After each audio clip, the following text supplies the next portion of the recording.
baseball.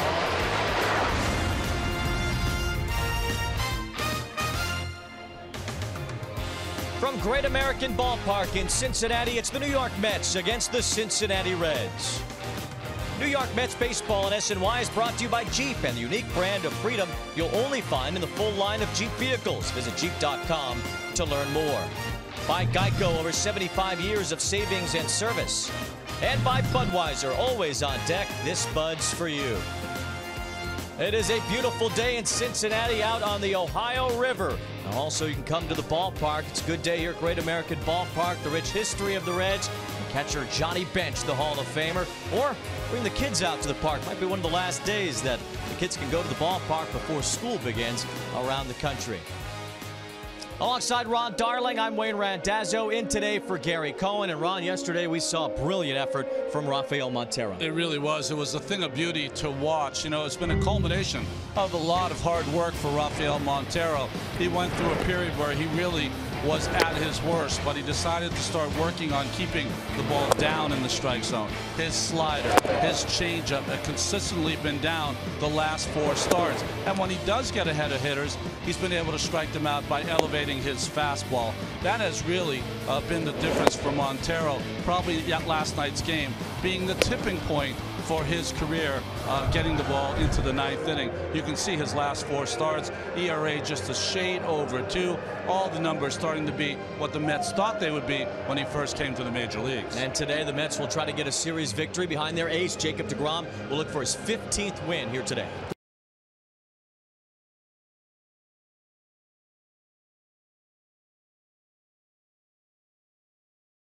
Nationals, and his biorhythms must be great during the day because his ERA for his career during day games is 1.88. That's the best in Major League Baseball history, and the Mets will try to ride deGrom to a series win here in Cincinnati. We'll have the Mets and the Reds coming up.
/Delta Dugout for details.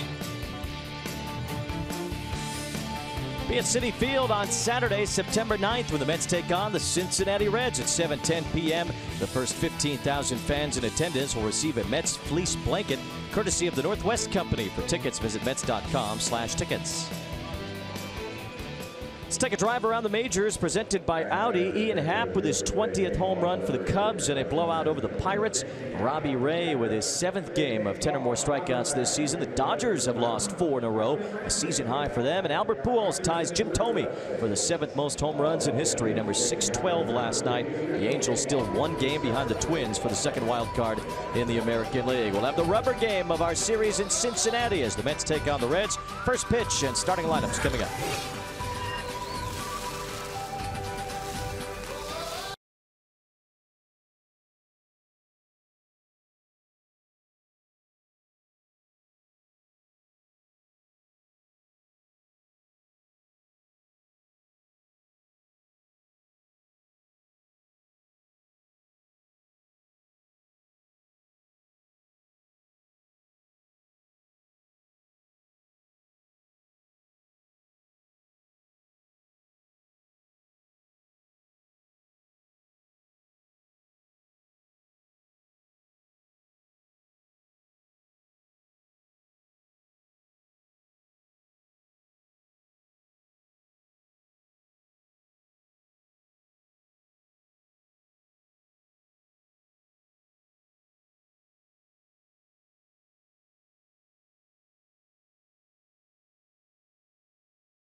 Order. He's back in there today and batting second. Brandon Nimmo, the cleanup hitter, and Travis Tyrone gets a start in right field this afternoon. You see the Toyota numbers for Robert Stevenson. He's in the rotation now from Martinez, California, which is about 20-25 miles northeast of San Francisco. Had 8 games started in 2016. He was their #1 pick seasons ago. Defensively for the Reds, this afternoon's game, Coors Light. Kivlahan gets a start in left field. Hamilton and Schebler around in the outfield. Suarez, Peraza gets the start. Cozart sits down. Jeanette and Votto on the right side. And Stuart Turner getting a start. We're really impressed by Tucker Barnhart the last 2 evenings. Barnhart is out today because he's on paternity leave. Billy Hamilton back in center field for the Reds, Gold Glove caliber outfielder, and we saw Phillip Ervin be unable to track down some balls early last night that Hamilton probably would have caught. Yeah, Hamilton outruns the baseball. I wouldn't say that he is a premier center fielder like Lagares is, but he just has so much speed, he outruns the baseball. Jose Reyes will get it going for the Mets here this afternoon against the right-hander Robert Stevenson, who struck out 11 in his last start. He fanned the first 6 hitters in that game. He's making a bid for Jacob deGrom's record of 8 straight strikeouts to start a game. 11 strikeouts and only got 17 outs in the game, so pretty impressive. He's got good stuff. He throws really hard. He's been working on a slider this year. It's a pitch that he just started using in spring training, and it's developed into a pretty good pitch just recently, the last couple of starts, which he's won. Jose Reyes has been on a roll. To see Stevenson from Martinez, as Ron said, the hometown of Joe DiMaggio. Oh, that's right. We are underway in Cincinnati with Jose Reyes taking strike 1. Martinez is an interesting town. When it was first formed, it was on the bay there, so a lot of immigrants from Italy and Sicily and Greece ended up being fishermen in that little town of Martinez. Reyes shoots one toward the gap. Hamilton won't be able to track this one down as it one hops and goes over the fence in left center field. So for the 3rd game in a row in this series, Jose Reyes is aboard to start it. Well, the Mets had doubles on their mind in last night's game. 3 of them came in the first inning when they scored the only 2 runs of the game. And nice hitting by Reyes. Ball supposed to be in, leaked back over the plate and hit it where it was, one hopping and over the fence. 15th time Reyes has been on base in his last 26 plate appearances. And the Mets with a chance to strike first, as they have in each of the first 2 games of this series.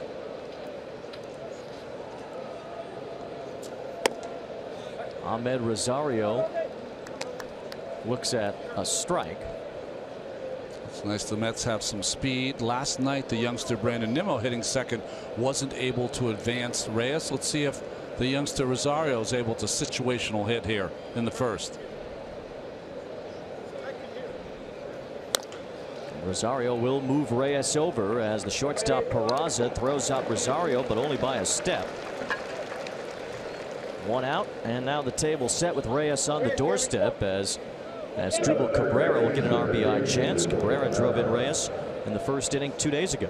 Little winning baseball there by Mr. Rosario. He'll get some high fives in the dugout. That's kind of how you're supposed to play the game. Sometimes the youngsters will lead you. Reyes and Rosario at the top run. Some speed at the beginning of the order for the Mets today. Infield comes in for the Reds as Cabrera stands in. Cabrera's been hitting the ball well lately. 7 for his last 20, 6 RBIs in his last 6 games. They should get an RBI here. This one backs up Schebler. He makes the catch. Reyes able to come in from 3rd. 7th RBI in the last 7 games now for Cabrera, and a 1-0 Mets lead. Well, that certainly didn't take long.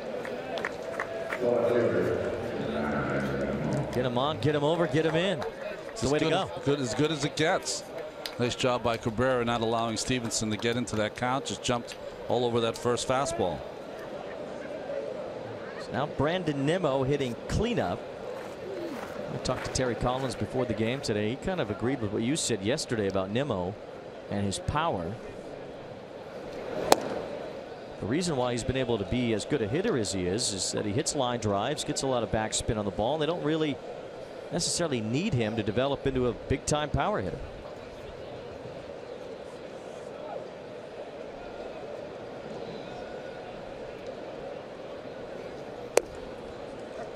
You know, that being said, with Conforto season for next year iffy at best right now, the #1 pick Nimmo, you expect him to be a good, viable, everyday player. He hasn't proven that yet.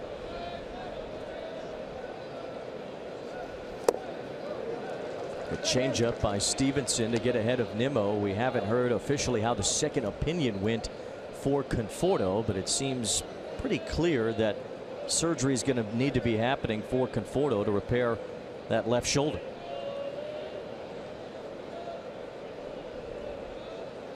The Mets believe it will be a roughly 6-month timetable as far as the recovery for the surgery. So if it happens relatively soon, could see Conforto back in spring training.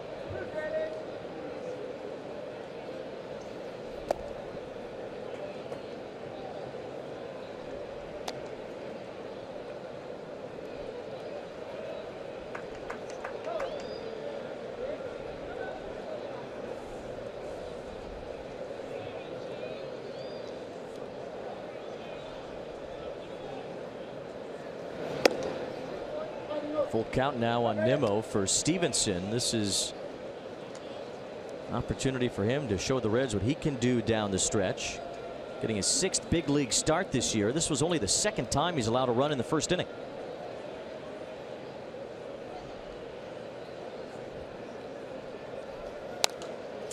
Both these teams are in tryout camp mode for pitchers and players as they try to figure out who's going to be important for their ball club next year.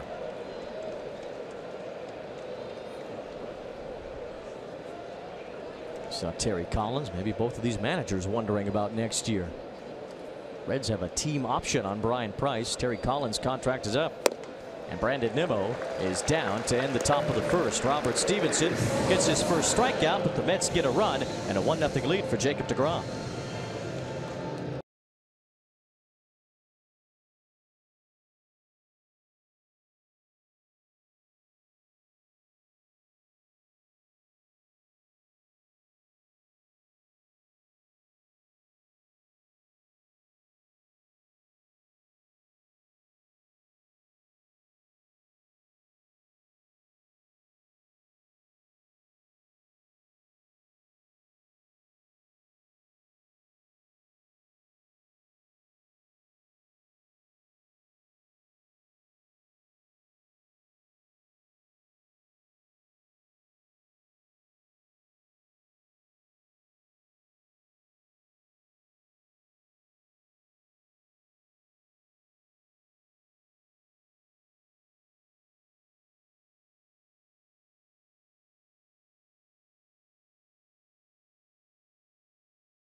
Getting their first starts of the series. Stuart Turner behind the plate as well, and Joey Votto will bat 3rd against Jacob deGrom.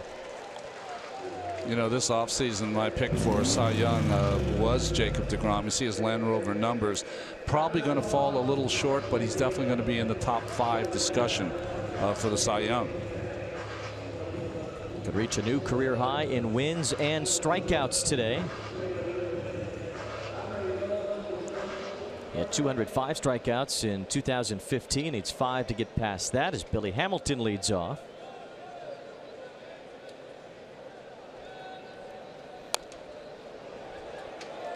Interesting, as the pitch was coming, Dominic Smith was running in from first base. He had been playing back. Certainly can't play back on Hamilton.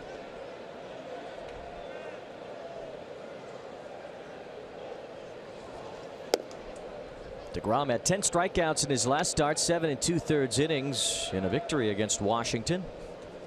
You see the infield alignment, the corners in. Try to take that bunt away from Hamilton. Dominic Smith played perfectly in this instance. A one-hopper right to him for out number 1. Defensively, Lexus defense for the Mets. Nimmo in left, Lagares and Tyrone in right field. 3 outfielders in the outfield today. Cabrera, Rosario, Reyes, and Dominic Smith, who just made that play. And Travis d'Arnaud back behind the plate, working with deGrom. Jose Peraza, the batter. You know, we talked yesterday about potential September call-ups. The Mets still don't really have an outfielder they can rely on. So Peraza takes a strike. Travis Snider's a AAA veteran player. That's really the only potential outfielder the Mets could add after September 1st that's on the roster.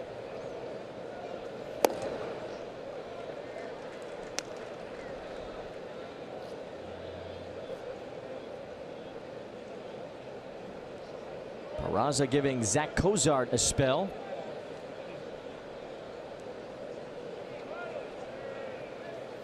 And Jacob deGrom makes short work of him. Well, don't be surprised if this is a big strikeout game for deGrom this afternoon.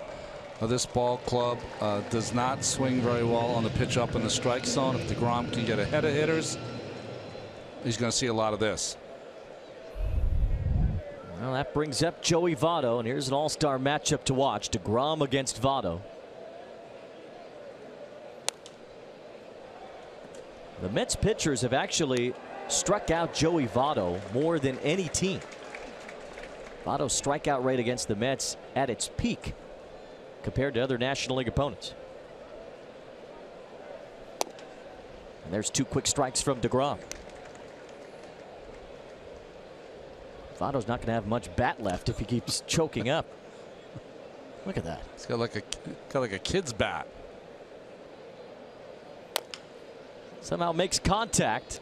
Cabrera makes the play, and Jacob deGrom with a 1-2-3, bottom of the first. deGrom looking strong early here in Cincinnati.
Every night, every device. Watch every out-of-market regular season game live. Plus, get a free subscription to At-Bat Premium. Blackout and other restrictions apply. MLB.tv for details.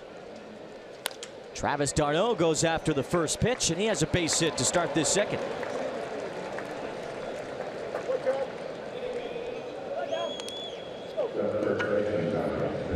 Well, you see a lot of this in day games. After a night game, hitters are swinging first pitch, very aggressive, and it results in a hit for d'Arnaud.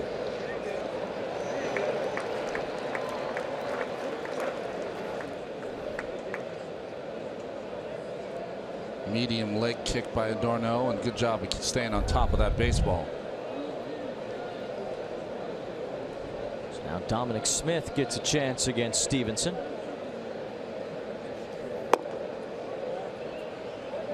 Smith was hitless yesterday after a couple of hits in the ball game on Tuesday.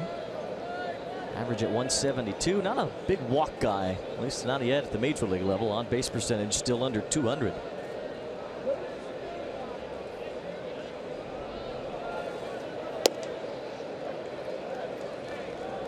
was a good year at AAA certainly for Dominic Smith, but he lost out on the PCL Rookie of the Year award to Ahmed Rosario. So Las Vegas had the Rookie of the Year, the backup Rookie of the Year, and they're finishing 30 games under 500. As everybody else, I guess. Whoa.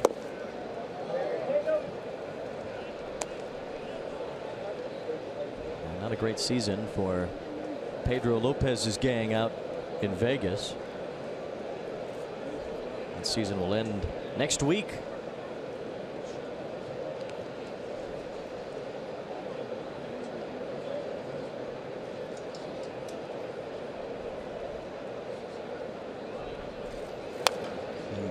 Big shift on the infield with Smith up. Surprised to see that this early for Dom Smith? I am. You know, I know they do have numbers from the minor leagues, these major league teams. I'm surprised because of the kind of hitter that I think Dominic Smith is going to be, and that's a guy that hits from line to line. But if he's started to think about just hitting the ball in the air, then he's going to be more pull on the ground.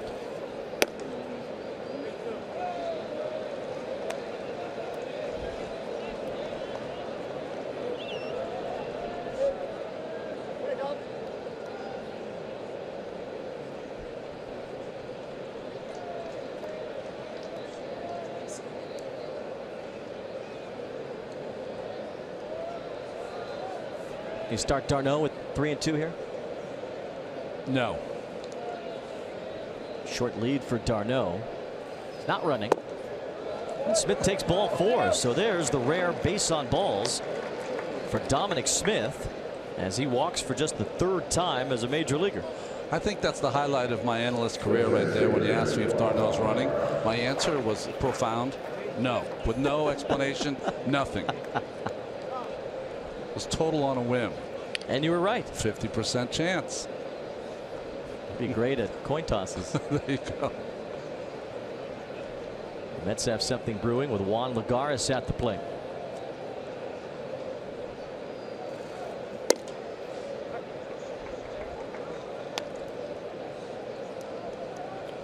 Wouldn't be an awful time for Lagares to try one of his patented bunts. Move the runners up. Popped up to the catcher yesterday trying to bunt. Lagares hitless in this series after a good set against Washington and 7 for 19 against the Nationals. A couple of doubles in that series, drove in a few runs. The Mets want to see Juan Lagares hit a little bit more consistently, especially against right-handed pitching. You've seen him do well against lefties. Nice job by Turner. These Reds catchers block everything.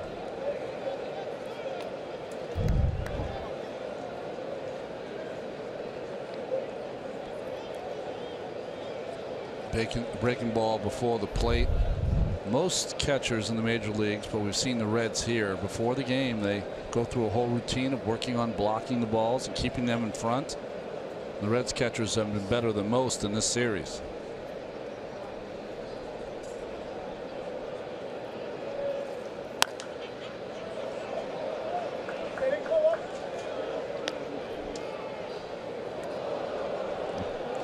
Quote of the game from Johnny Bench: a catcher and his body are like the outlaw and his horse. He's got to ride that nag till it drops. That's why Johnny at the end played some third base, some outfield. Our Investors Bank quote of the game: banking in your best interest. Lagares wiped out by the Stevenson slider. First out of the inning, Johnny Bench, 10 Gold Gloves in his career, 2 MVP awards, of course 2 World Series championships, regarded as the greatest catcher of all time, especially for a guy who could hit as well as he did and defend as well as he did. Well, I consider him the greatest of all time. I know there's been some amazing guys that have been great defensive catchers, great offensive catchers like Mike Piazza went in the Hall of Fame, Pudge Rodriguez went this year, but none the complete package as Bench was. Saw Bench's number 5 right next to Frank Robinson's number 20. Today is Frank Robinson's birthday. That's right. 82 years young. Another great player. They just turned out Hall of Famers year after year, especially back then. The big red machine.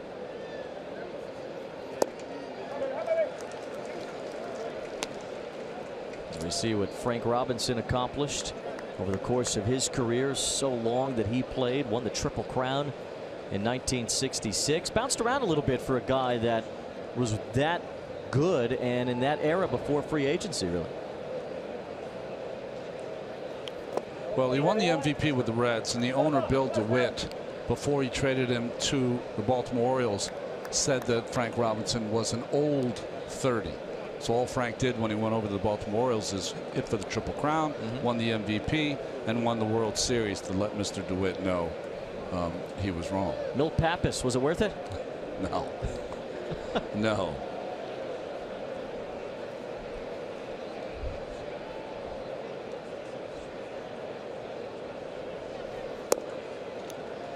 Travis Tyrone still looking for his first big league hit.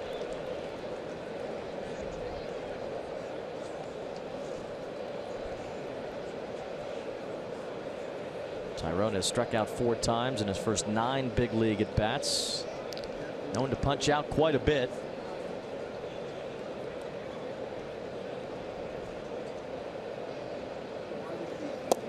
And there's another strikeout for Tyrone. Back-to-back Ks for Stevenson after the first 2 Mets reached here in the second. Just a perfect slider. I mean, this is how you draw it up when you're throwing in the bullpen. It's exactly how you want it. That right, beautiful drop and late right on the corner.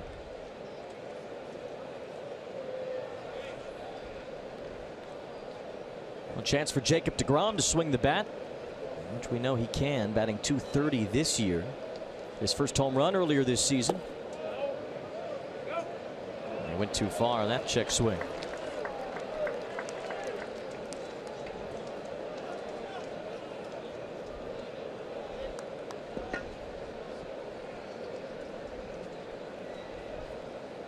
Darno started this inning with a single. Dominic Smith drew a walk, but Stevenson, with 11 strikeouts in his last start, actually punched out 9 against the Mets when he faced them on Labor Day last year. That was his career high until he faced Pittsburgh last week.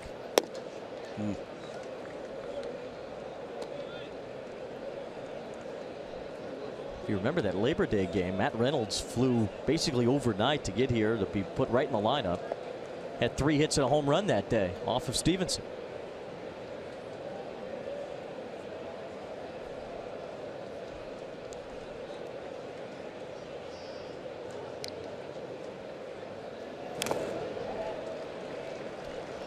Stevenson ahead of deGrom now. Kelly Johnson hit a home run that day off of Stevenson. That was just not even a year ago. A little more than a year ago. That seems like a long time ago, doesn't it? It does.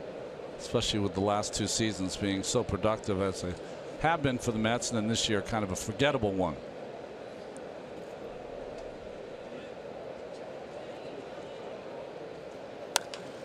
deGrom goes the other way. Kivalahan backs up to make the catch. And the side retire. Mets had something going for a while. 2 on, nobody out, but they don't score in the second.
Cincinnati in position to do so after Rafael Montero's brilliant performance last night. For more on that, here is Steve Gelbs. Well, Wayne, there was so much talk after last night's performance about his changeup. Threw it 40 times, so effective last night. It was about a third of the pitches that Montero did throw. And we've seen the changeup look very different this year from Montero than at any point in the past. And that's because he's completely reworked it with a different grip. And this offseason in the Dominican Republic really changed everything. He used to have a traditional circle changeup grip, which used three fingers, really, the middle finger, ring finger, and pinky finger, but switched to just using the middle finger and the ring finger this offseason. And that's why you've seen more of a power change now, where the ball is a couple miles per hour faster than it was in the past, and also has that extra movement more down in the zone, mimicking the sinker almost, which is something that's really throwing hitters off at this point. Eugenio Suarez grounds in the hole. Rosario with the long throw, but Smith couldn't dig it out. Suarez is safe, and the Reds have their leadoff man on here in the second. Well, Rosario did everything right. Got rid of the ball quick. It just ended up being on the short hop for Dominic Smith. He couldn't do much more than he tried to do. The ball kind of skipped on him and hit him on the heel of the glove. Good try on both ends.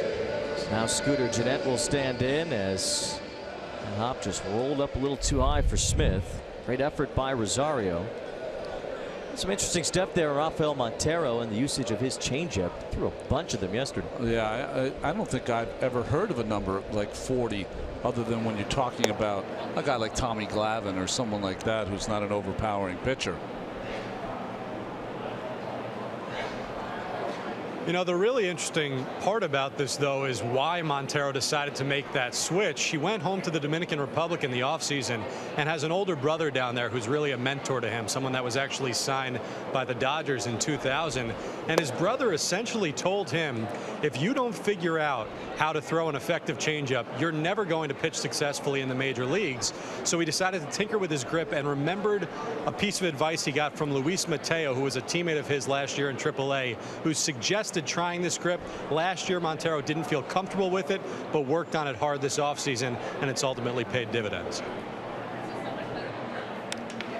That ball is ripped by Gennett. Back to the gap and over the fence. A home run for Scooter Gennett. Just a high line drive that never sunk off the bat of Gennett. His 23rd home run gives the Reds a 2-1 lead. Well, really, the only Achilles heel for Jacob deGrom all season long has been the home run ball, and that's affected almost every pitcher in the majors. That's his 25th home run allowed, which is a pretty big number. Gennett, who has become a home run hitter this year, historic day with 4 home runs in 1 game, and hits one in his first at bat this year against deGrom. 20 of Gennett's 23 home runs have come off of right-handed pitching. You mentioned deGrom's 25 homers. He'd never given up more than 16 in a season until this year.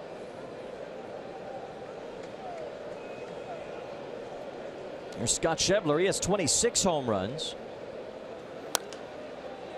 Says he'd like to hit 30 just because he never has before in his pro career. Got to 28 once at AA.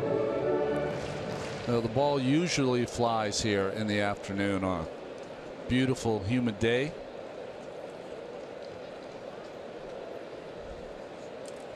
Reyes back in the outfield with the shift. Schebler tries to go against it, but got it to Rosario instead. That's the first out. Well, not too much room down the lines for pitchers in this ballpark. 325 to right, 328 to left. Gap's a little bit bigger, but the ball carries well here. Yeah, the dimensions to me are very fair, but the ball just jumps, you know, and you can't explain that. The ball in Riverfront Stadium, the old stadium before this one, used to jump also, especially in day games. Patrick Kivalahan takes ball 1. You saw the power stacks out there in right center field. There's 7 bats on each one, totaling 14. That's an ode to Pete Rose. Supposed to keep that quiet, right, Wayne? Oh, people aren't supposed to know that. It's kind of a secret thing. It's just an industry. There it is. 14 of them. Count them yourself. You know, that's like an Illuminati kind of thing. You're not supposed to let people know. Man, nobody told me. That's new guy stuff. Gary will be back Saturday, by the way. The Mets will be in Houston for that day-night doubleheader against the Astros, and I'll return to the WOR Mets radio booth with Howie. And a 4-pitch walk puts Kivlahan on with 1 out.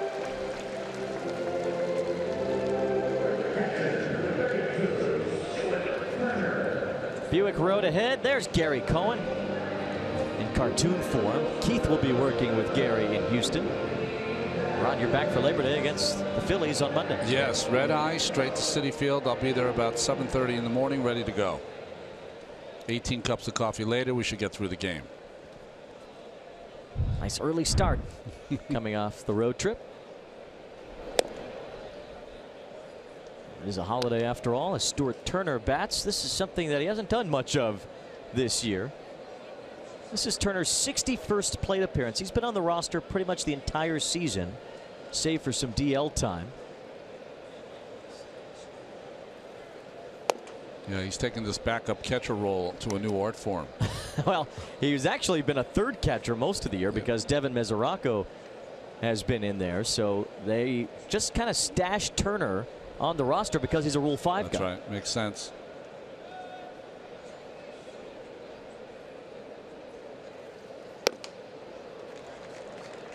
And Turner strikes out as DeGrom has his second of the day. Jacob DeGrom, number 203 on the season, trying to get to 10 games this year with 10 or more strikeouts. Only Tom Seaver and Dwight Gooden have ever done that. Gooden in 84 and 85, Seaver in 70 and 71. So DeGrom really trying to join a very exclusive group of Mets. You know, I gave you those numbers of DeGrom during the day in his career ERA 1.88, but it's been more pedestrian for him this year. The numbers are 2 and 3 with an ERA in the 3s for day games for DeGrom. Robert Stevenson grounds Rosario's way. He'll take it to the bag at second to retire the side. A 2-run homer by Scooter Gennett gives the Reds a 2-1 lead.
The 17th for 3 unforgettable nights of music. The star-studded lineup includes Jay-Z, the Red Hot Chili Peppers, Gorillaz, Future, Nas, Weezer, and more. Purchase tickets at themeadowsnyc.com. Big Gorillaz guy, Ron? Yeah, big Gorillaz. I'll be there. I'll be there. That'll be September 16th when they play of the 3 days. 3 days of music. What? That is Gorillas with a Z. Let's do some trivia. Verizon. Our trivia question: who are the 4 players since 1931 to win the National League MVP as a second baseman? One of them was here last night and did the ball game for the Cincinnati Reds on television. Red. There's a former Cub in there. That's all the hints we're giving you. You're on your own for the other 2, or even if you don't know those 2. Those were just hints. Jose Reyes starts this 3rd inning against Robert Stevenson. Double and a run scored in the first for Reyes. Doing what you want your leadoff man to do in the first 3 games of this series: score runs. Reyes has come across 9 times in his last 8 games.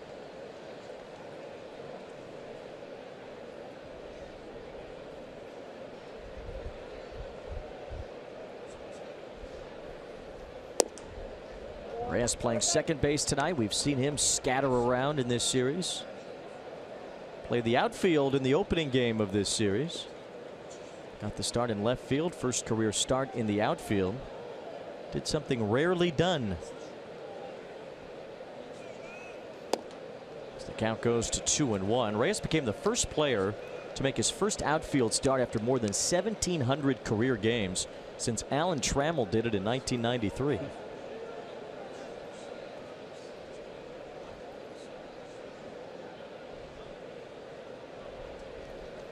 Ask anyone who played with or against Alan Trammell, the most accurate arm in the history of the game from shortstop, and I'm not using hyperbole there. Chest high throw every single time. He a Hall of Famer in your eyes? Yes. Yes, he is. Jose Reyes on base for the 2nd time. A leadoff walk here in the 3rd will bring up Ahmed Rosario. We touched on it briefly in the 1st inning, but with Reyes and Rosario back to back, a rare 1-2 speed combo for the Mets at the top of the order. How can they utilize that in a spot like this? Well, I think that they can do some hit and running. Last night it looked like Reyes really wanted to run the bases. You know, he's been thrown out a couple times in this series, has stolen 1 base. Rosario goes after the first pitch and gives Scooter Gennett a put out. 1 away. You know, the problem you have is that you have a free swinger, Rosario. The guy who usually bats second when a fast runner is on base is meant to take a couple of pitches, allow the runner to steal. But Reyes usually doesn't steal till later in the count anyways. Rosario, with that free swinging style, makes an out on the first pitch. Cabrera with a sac fly, his first time. Today's the day. We'll find out if Cabrera is going to end up on a team in the playoff chase or not. We've talked about the Diamondbacks' need for a middle infielder, Cleveland's need. Nobody's pulled the trigger yet. Nice job by Turner to keep Reyes at first. What a stop. I mean, these breaking balls from Stevenson barely would make the plate in Williamsport. I mean, they're bouncing 10 feet before the plate.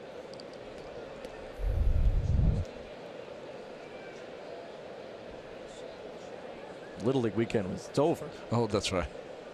Get over it. Some kids laughing, other kids crying. That's the whole week. Reyes chased back. Did you enjoy the Players Weekend? I did. You know, I have to be honest. I thought I would not like it because I found the uniforms kind of hard to look at. But the guys had a lot of fun. I thought, you know, a lot of thought was put into the names on the back and their nicknames. But I thought the shoe wear was amazing. Some of the thought that went into that. And, you know, it was a weekend where I think it ended up playing nicely for the young fans of the game. Reyes has a big lead.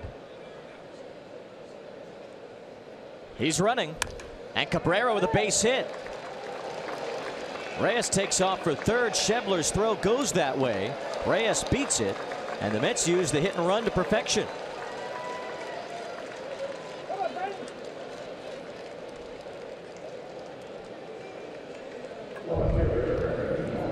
Reyes had that big lead. He did not look in, so I think he was on a straight steal, and Cabrera put the ball in play with a sharp hit to right field. See, he doesn't look in until after he has the crack of the bat. Identified where the ball was. Usually you can get that answer from your third base coach and goes first to third. So now an RBI chance for Brandon Nimmo.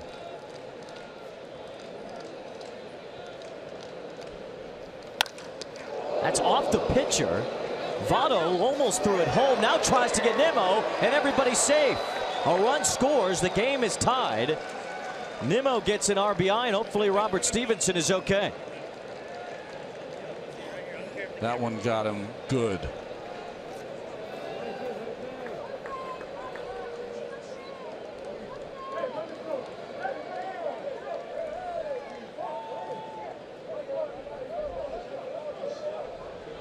They give Nimmo a base hit, and the run batted in while Stevenson gets looked at. Just the bullet off the bat of Nimmo right back through the box, and it caught Stevenson right on the hip. He wasn't able to get his glove up in time. Now the carom goes to Votto. He's got to be smarter than this because he's such a good defensive player. No reason to come home and try to get Reyes. Just make sure you get an out at first, and he did neither.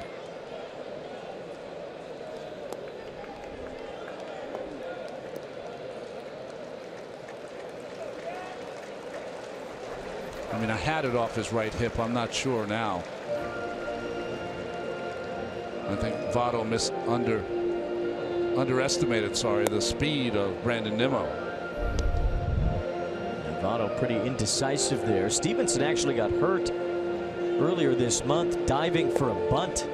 Bruised his shoulder. He missed a week and a half because of it. Pitchers have to keep in mind sometimes they're in the field of play. They're part of the defense once that ball's let go. Well, the trainer's asking him questions to make sure that he's all right to go. It seems like he's throwing the ball hard, but he's still kind of kick-starting that right side. Well, when you're trying to win a spot in the rotation for next season, I think you got to stay in there, don't you? Absolutely. Brian Price even said recently with regard to Stevenson, there is nothing set in stone for next season. There are other guys in AAA they'd like to get a look at too. Tyler Mahle made his debut Sunday, so with Luis Castillo pitching the way he is, all the money locked into Homer Bailey. Plus we saw 2 days ago Sal Romano looking good for a third straight start, so there's competition within the Reds' young starting pitchers. A run home for the Mets in the third. Now Travis d'Arnaud singled his first time. The Mets look to get the lead back.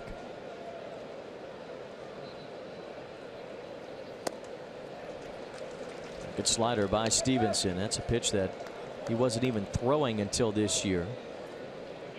Used it sparingly early on. He's started to rack up the usage of that pitch ever since.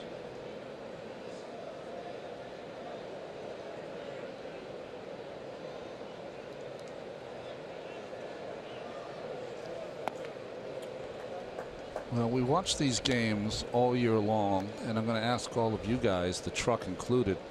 Travis d'Arnaud changed his stance. Never remember him being as crouched or as open as he is right now.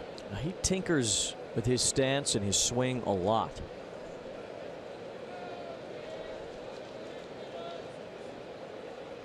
I remember early on in spring training this year when d'Arnaud was hitting everything in sight.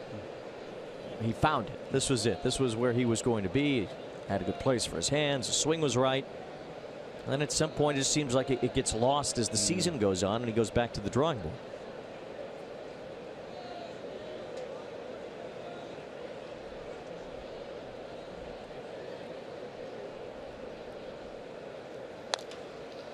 Ground ball. Nice pick by Suarez. Goes to second and gets the out.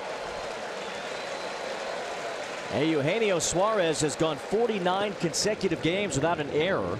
Longest streak by a Reds third baseman since Tony Fernandez in 1994. He makes a sweet play here. Well, we came on 2 nights ago talking about how underrated Suarez is, and that jump throw on one hop and scooped up by Jeanette. As good a play as you're going to see, because he knew what he wanted to do with the ball before it was hit to him.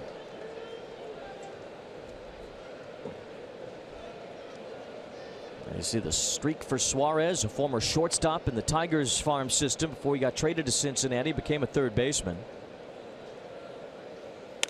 Dominic Smith hooks one foul. Suarez really blossoming into a cornerstone type player for the Reds in this second half. He's been incredible with the bat this month, the glove. The Reds don't have to worry too much about what their offense is going to look like. Their pitching has been horrendous this year, although it's been okay in this series. Really, for the last few weeks, it's been better. Nice pitch to get Smith out in front. The Reds need a win today to have their first winning month of the season. He's at 5.89 ERA. That is unsightly, Ron.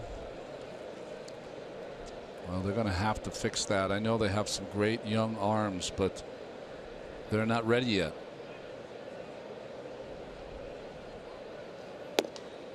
Romano with 3 straight quality starts. Stevenson's won his last 2 starts. No Red has won 3 straight appearances all season. Stevenson trying to become the first today. Stevenson won his first 2 starts as a major leaguer, his last 2, and in between he's 0-7 with a 7 ERA. There goes the runner from first. d'Arnaud took off with the pitch. Still a ball and 2 strikes on Smith. Stevenson was the first high school pitcher drafted by the Reds in 7 years when they took him in 2011. First one since Homer Bailey. He was drafted in 2004. There's high hopes for Stevenson. He was the 27th pick overall.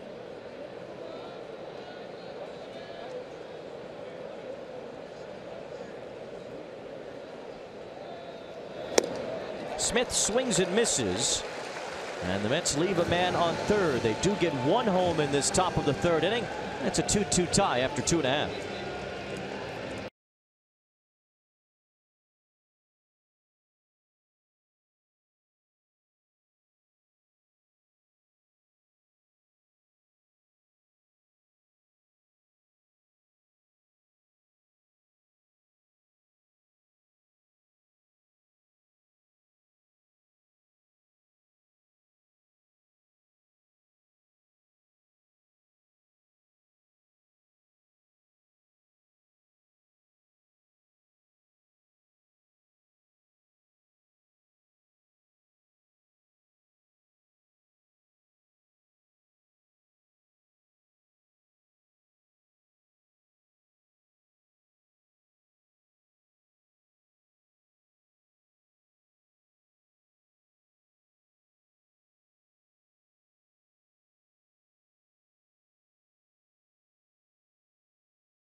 d'Arnaud has changed his batting stance, and we have some pictures to prove it. Yeah, our guys in the truck are so good. This is his April stance, pretty straight up, off the plate away. Look at his feet, parallel to the plate.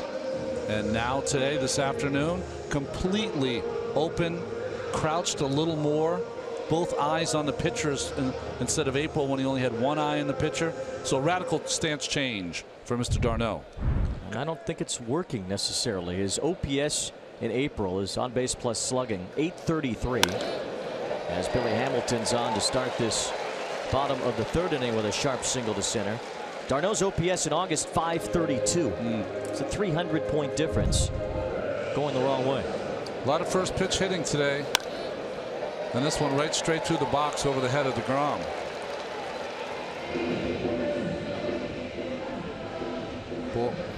Boy, if Hamilton could get on base more, he'd be one of the elite players in the game.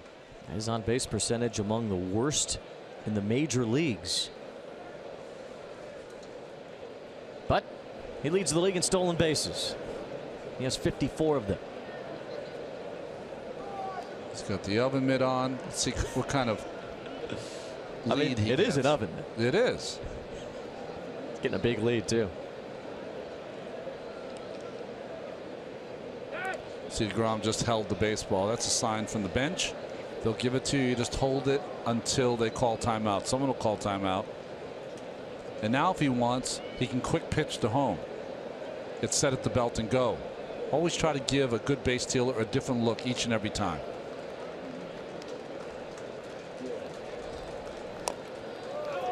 Trying to bunt. Peraza puts it in foul territory. There's really no reason to bunt if you're the second place hitter. We've seen a lot of, I don't know how else to put it, bonehead play in this series. You have a guy that can steal second base. Just take a couple of pitches.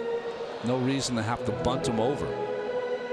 You see Hamilton by a fairly wide margin over D. Gordon.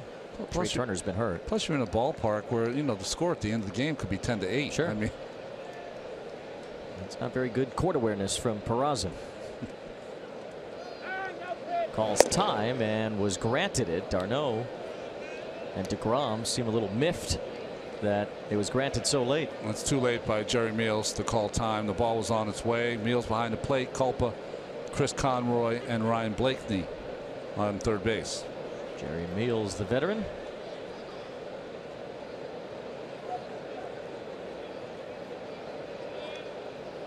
Runner goes. D'Arnaud's throw, not even close. Number 55 for Billy Hamilton.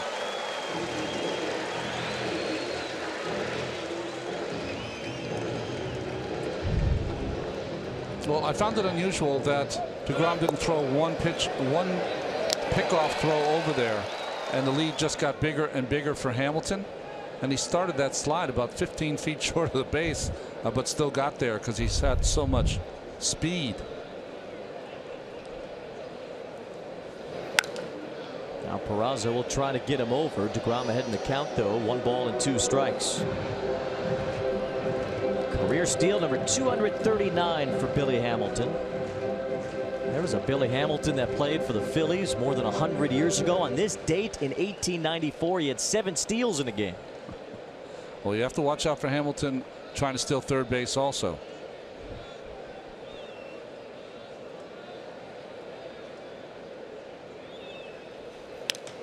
Peraza, you see him trying to dump that ball to the right side and move Hamilton over.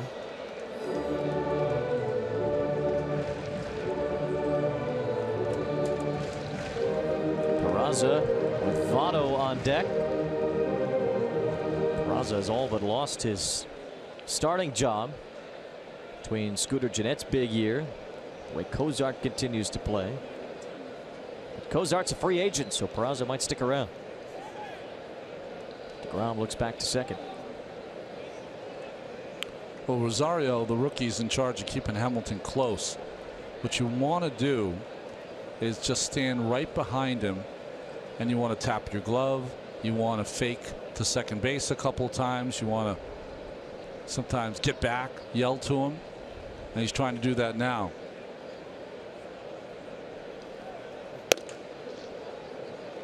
At the very least, Rosario keeping Hamilton relatively close to second, although with Votto and Suarez coming up,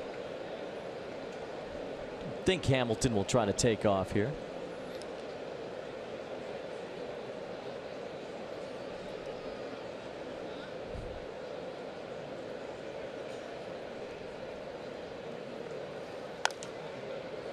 Peraza doing everything he can to try to hit the ball to the right side.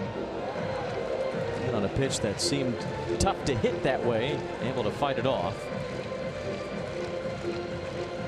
Peraza was originally an Atlanta Brave. Has not shown much power in his young career.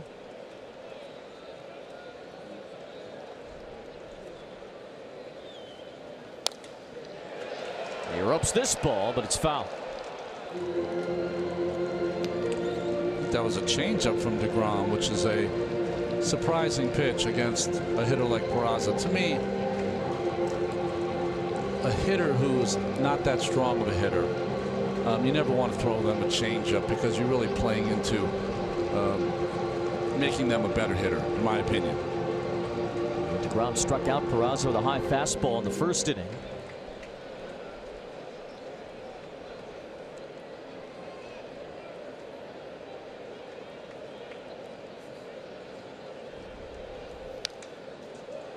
Didn't get that one high enough, and now Peraza continues this at bat. Well, interesting so far this afternoon. We're seeing less swing and misses off the pitches from Jake DeGrom, so doesn't have his A game yet.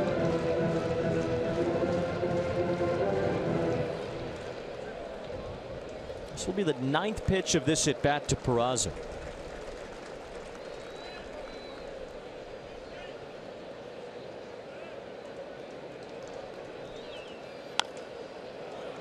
And there will be a 10th.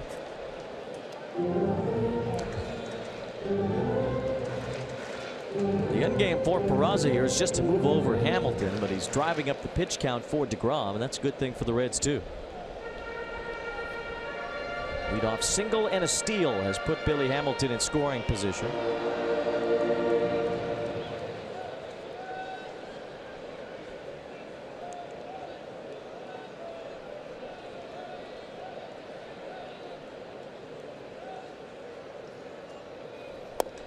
There's a good breaking ball from DeGrom. He froze Peraza, and he gets strike 3 called.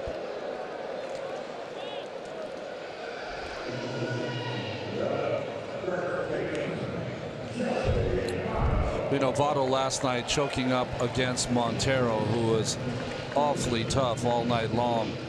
And then today, it's almost like he's choked up more. He has maybe, you know, 1 more inch on the bat, really in a defensive kind of mode against DeGrom. It's amazing to see, considering the power that he's still able to produce. He's got 33 home runs this year. Goes the other way. Rosario at the backhand goes to third, and the throw gets away. Trying to score is Hamilton. He'll make it. Votto goes to second on the air by Rosario.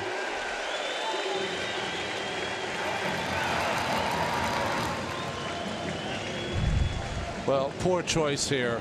What Rosario has to do, the play's right in front of him. It was going to be a tough play on Hamilton anyways, even with a good throw. Just take the out at first base. 2 out with Hamilton on third base. Take the out at first to Votto.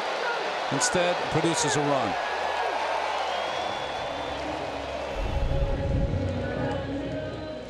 Billy Hamilton's speed comes into play.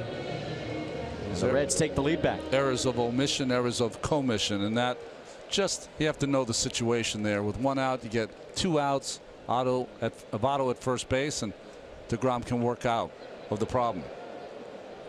Now Suarez. Suarez has reached base nearly 50% of the time in August.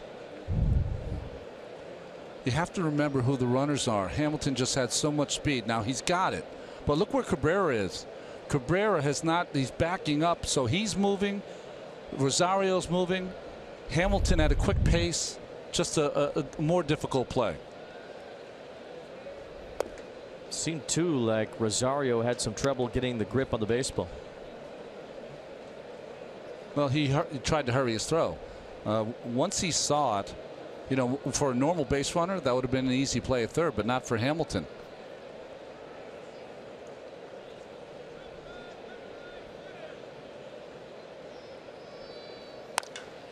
Another hit for Suarez. This guy won't stop. Votto able to get to third. Nimmo thought about maybe chucking one over there to see if he could nab Votto. Instead, flips it back toward the infield. And Suarez with his second hit of the day. Again, DeGrom not missing as many bats today. And this one a bullet from Suarez, who's just having about as good an August as anyone in the game.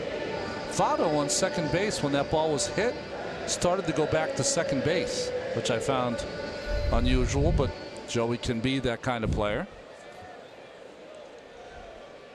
Saw Votto dive back into second base last night when there was No chance at a pickoff attempt. Nobody even looking at him.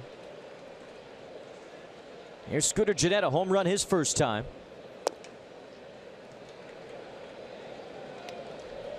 You talked about DeGrom's Cy Young candidacy earlier, and that he was just off the top tier when it came to that. It's been starts like this, just a handful of them that have been sprinkled in that have jacked his numbers up.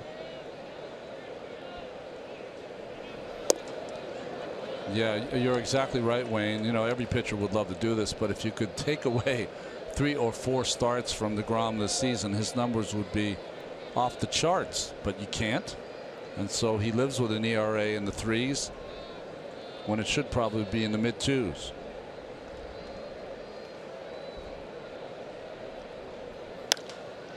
It's Gennett to hit a fly ball. See if it's deep enough to score Votto. Nimmo makes the catch. Votto will not tag. And Nimmo with a great throw to keep Votto right at third.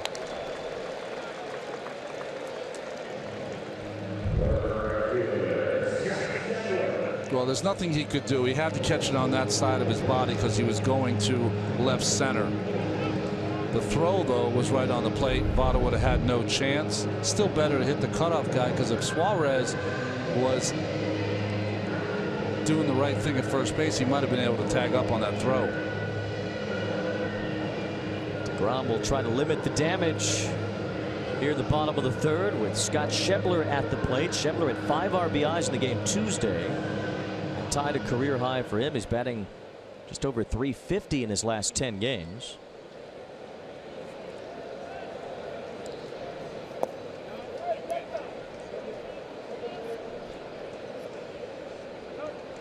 Of course, Jacob DeGrom has been the ace of the staff for the Mets this year. That's been pretty clear. Mets are 16-10 in DeGrom's 26 starts this year. Overall, 24% of the team's victories have come from Jacob DeGrom.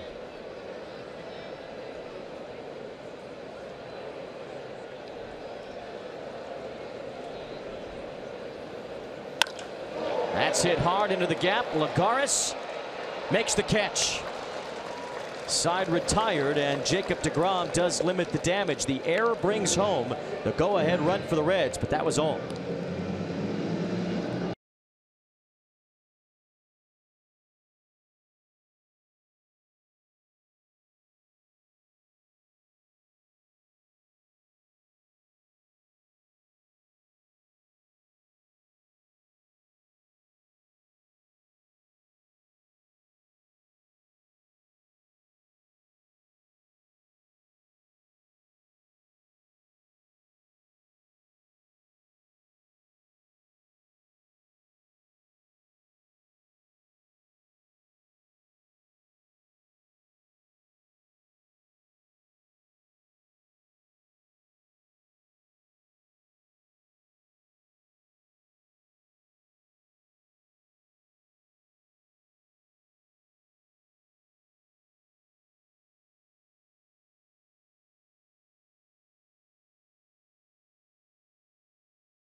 Lagares begins the 4th inning with the Mets trailing again.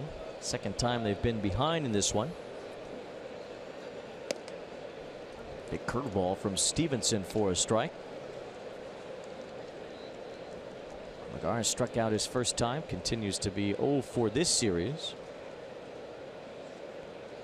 0 for 8.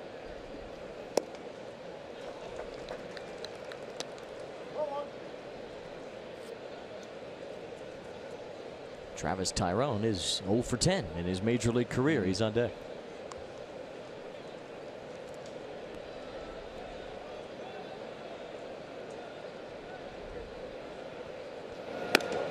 You want to get that hit early so you can take the pressure off. You know, you get the double-digit at-bats, you start to press a little bit. Half of them have resulted in strikeouts. Not giving himself too much of a chance. Lagares didn't have much of a chance there against Stevenson. Second time Lagares has struck out. See Ahmed Rosario, and what happened between innings? A little conversation with Dick Scott. Well, Dick Scott really talking about the arm angle. He'd rather see Rosario, you know, drop down and throw the ball to third base. I don't even agree with that assessment. I think really what he should have told him is that take you out at first base, but. There's Rosario's error that allowed Billy Hamilton to score the go-ahead run. Ruled an unearned run. I guess the scorer believes that Hamilton should have been out at third. Otherwise, if you give him third base on the play, he would have scored on the Suarez base hits. That would have made the run earned. So Jacob deGrom, hat tip to the official score.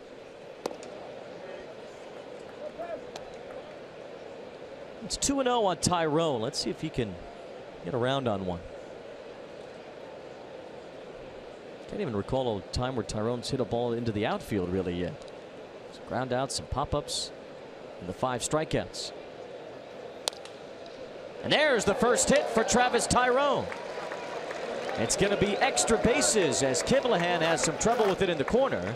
And Tyrone, his first big league knock, is a double.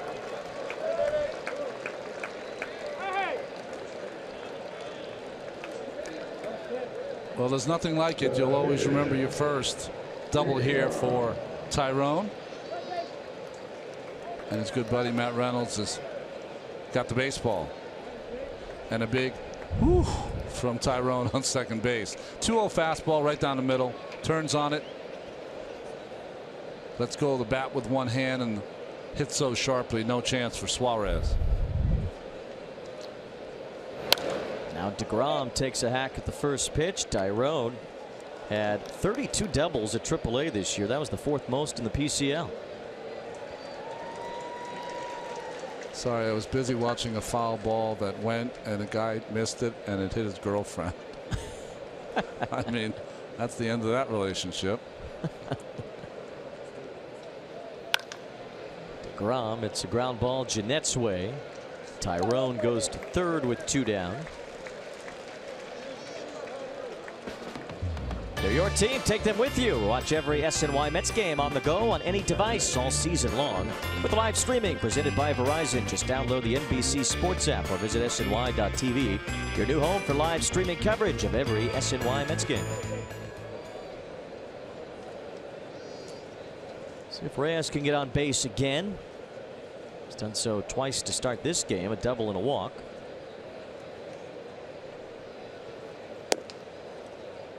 He's reached and now 16 of his last 27 plate appearances. Got that on base percentage above 300 now. Slow climb to respectable numbers for Reyes after that incredibly dull start to the year.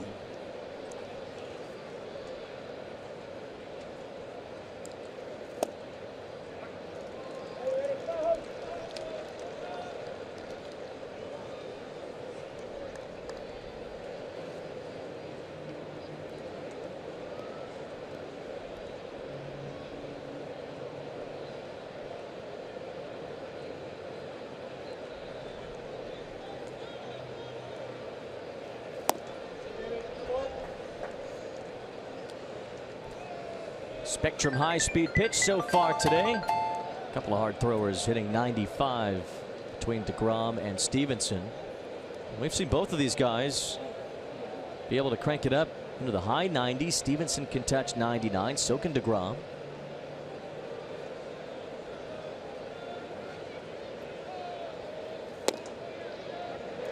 Count even now on Jose Reyes.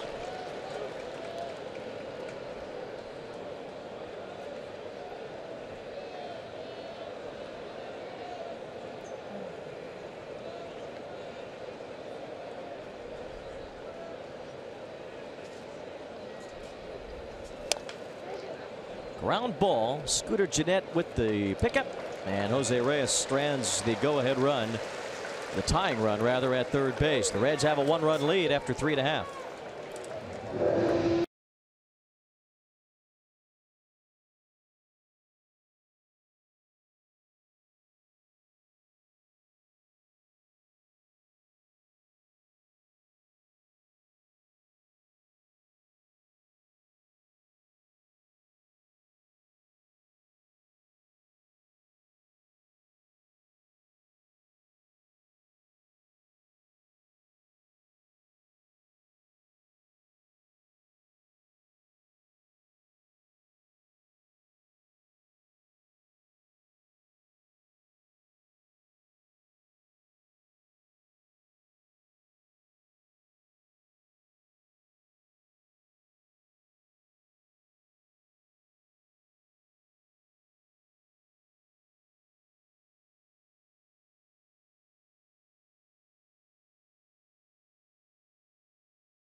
City.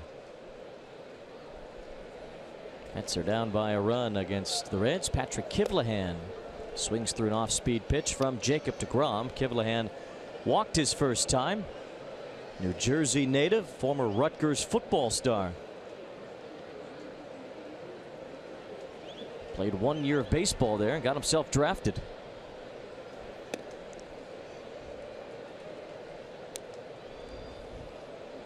We talked earlier about the Players Weekend and the different nicknames on the jerseys. Well, Kivlehan put "Believe" on his as a tribute to his former Rutgers teammate Eric LeGrand. Oh, that's great.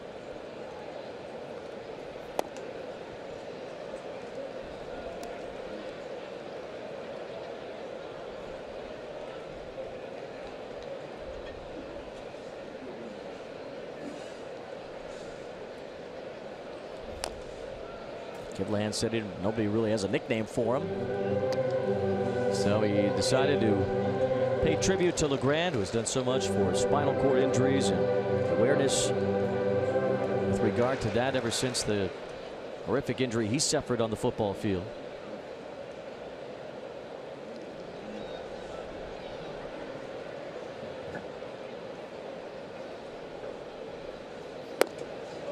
DeGrom goes to a full count. Darno almost had to make a full leap to keep that ball in front.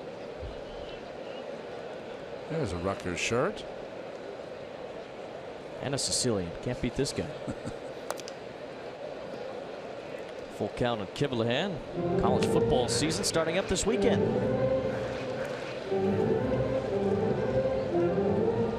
You know your college football? I broadcast some of it, so I know those. I know what I know for that. You definitely know the teams you're going to be covering. That's right. Kivlehan strikes out. Another breaking ball from DeGrom. That's the fourth strikeout of the day. DeGrom's had one in each inning. Cincinnati. I did see the Keebler Elves running around here at some point. All the chilly skyline and such. Had some of that in the press room today. Did you have some? No. Come on. What do you mean? Rain Man was filmed here. While I was here, I went to the Taft Art Museum, which is pretty cool, and then the tribute museum to the Underground Railroad. I bet Rain right next to the ballpark. I bet Rain Man could tell us exactly how many noodles are in each cup of Skyline chili. That's right. While he's watching Wapner.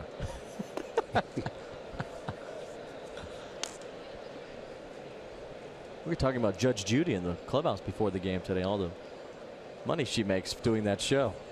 Jerry Blevins couldn't believe it. Stuart Turner, the batter. Makes like $50 million. She's a brand, Dwayne. All the other shows have come after her. You know, what's great is Jerry really has been one of the Mets that is trying to spearhead getting out in the Houston area tomorrow and giving of their time and trying to do something to help the victims of Harvey. And the players trying to organize it as much as they can. See if they're able to do something tomorrow. They've made it very clear they don't want any cameras, not there for doing any publicity. This is just to help out the area. And if you want to help, youcaring.com/MLB supports for Hurricane Harvey victims. Mets will see it firsthand this weekend in Houston. Well, you have a lot of shelters where a lot of young kids have been displaced, so that might be a good start for Major League Baseball players to pay a visit to those kids and try to lift their spirits. We've talked about Jay Bruce's contributions to his hometown of Beaumont. He's up to $66,000 raised. This ball 4 to Turner. Second walk issued by DeGrom. It comes in front of the pitcher, Robert Stevenson. You see what J.J. Watt's doing, the Houston Texans defensive end. He's raised more than $10 million just on Twitter. Well, he set his goal at $1 million, and he's had to keep raising it. Then he went to 5, 6, 7, now through 10. Shows you his place in the Houston community. Stevenson bunts foul. All these terrible images that we've seen coming out of Houston. And with that, Ron, at least you are seeing people come together, donating their time, donating their money, and trying to help as much as they can. It's amazing what people have done. I think also, and learning from Katrina, is that it's not only now, it's not only your charitable donations now, but these folks are going to need you 6 months, a year and a half from now, and when they're still trying to kind of dig themselves out of this awful catastrophe. Yeah, it's going to be a long way out for all the victims down there as Stevenson does get the bunt down. DeGrom retires him for the second out. Stuart Turner now in scoring position with Billy Hamilton coming up. Good bunt by Stevenson. Very difficult to bunt off DeGrom. Hard thrower. Throws a lot of balls up in the strike zone. He caught a breaking ball, though, that he got off the end of the bat, and it killed it perfectly. Yeah, a little slider. And watch it. He catches it right off the end of the bat. So what that does is it just kills the ball so it doesn't go out there too firm so the first baseman can make the play.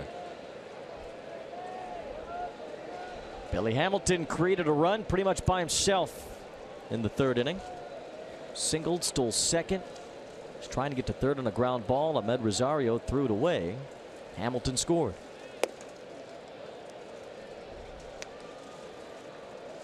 Reds also have a 2-run homer from Scooter Gennett. DeGrom trying to reach a new career high in wins and strikeouts today. Also has some other career highs. Walks, wild pitches, home runs allowed, and ERA. So it's been an unusual season for DeGrom in the sense that some great things have happened. He has looked amazing in many of his starts, and then there's been that bunch haven't been so good, including a couple recently before he had that win against Washington. DeGrom had allowed 10 runs in a span of 2 starts.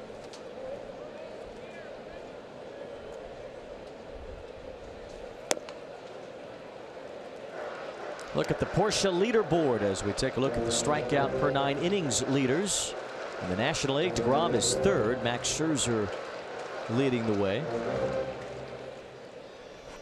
Well, what I've seen from DeGrom this year, and when he has these kind of iffy games, is that his mechanics kind of blow up on him during the game. Hamilton pops up. Ahmed Rosario puts it away, and the Reds strand a man in scoring position to end the fourth. Still a 3-2 game.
One way or the other.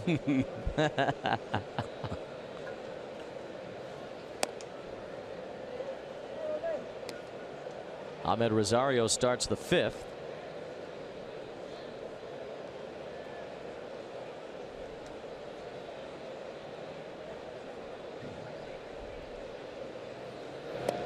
Big swing on that slider. One thing about the Mets lineup right now, Ron, you get to 2, 3, and 4. This is supposed to be the meat of the order, the scary time for a pitcher, but you know, Rosario and Nimmo and even Cabrera can hit pretty much anywhere in the lineup that's constructed the way it is right now. Well, with Wilmer having the day off, you know, he's been one of the best bats in the lineup. So he having the day off kind of weakens that lineup a little bit. Rosario has to move up.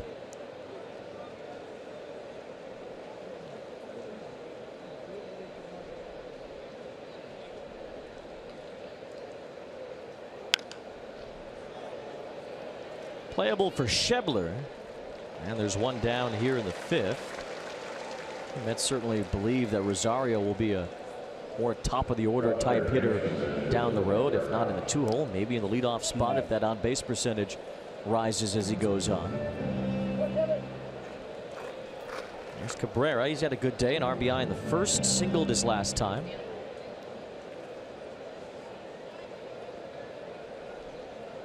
Mets will likely get Gavin Cecchini into more games once the calendar flips. I'm sure we'll see Cecchini on Saturday.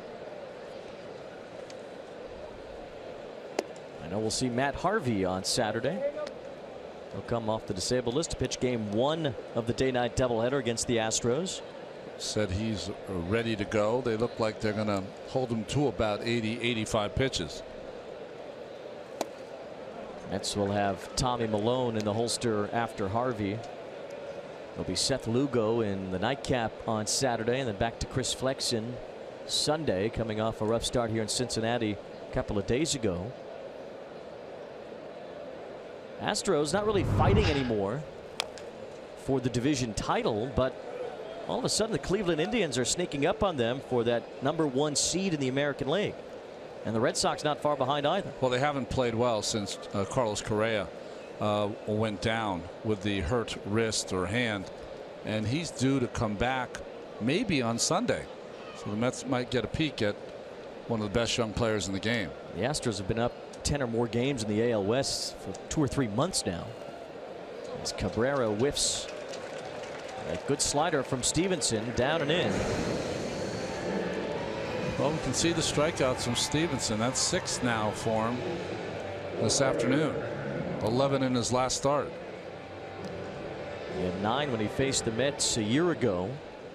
Here's Brandon Nimmo, had a base hit that rocketed off the hip of Stevenson in the 3rd inning. Brought home Reyes, came off the bat at 101 miles per hour. Whoa.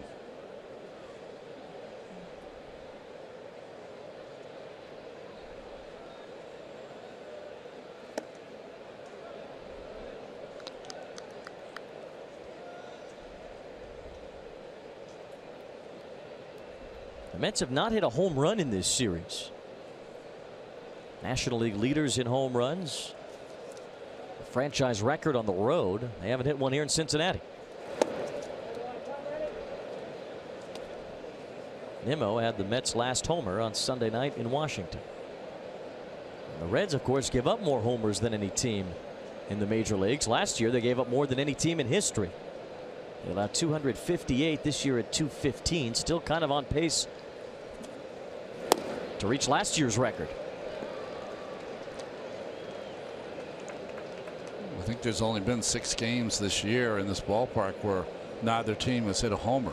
I mean, this is a place that 2.5 or more home runs are hit usually per game.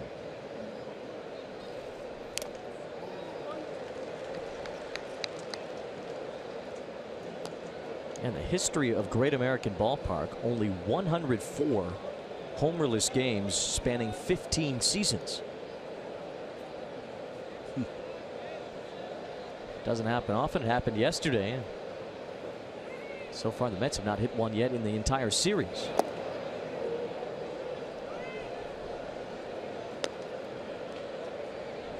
Scooter Gennett has one today, and that gave the Reds the lead in the 2nd. That's tied it in the top of the 3rd, but the Reds got the lead back on an unearned run in the bottom half.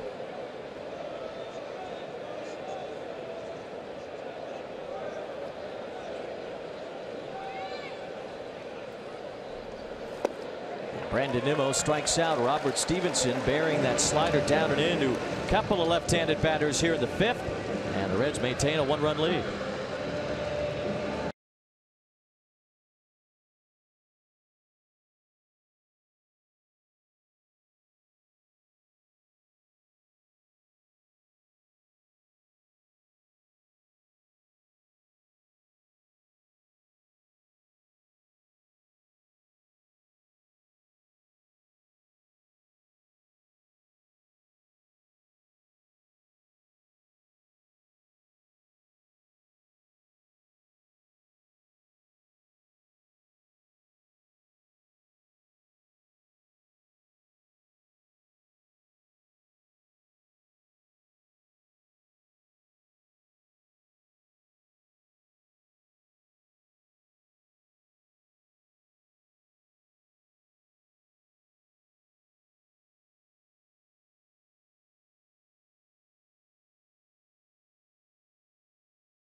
Senior and junior playing on the same team August 31st, 1990 as Seattle Mariners. 2 weeks later, they would hit back-to-back home runs together. Senior was 40, junior was 20.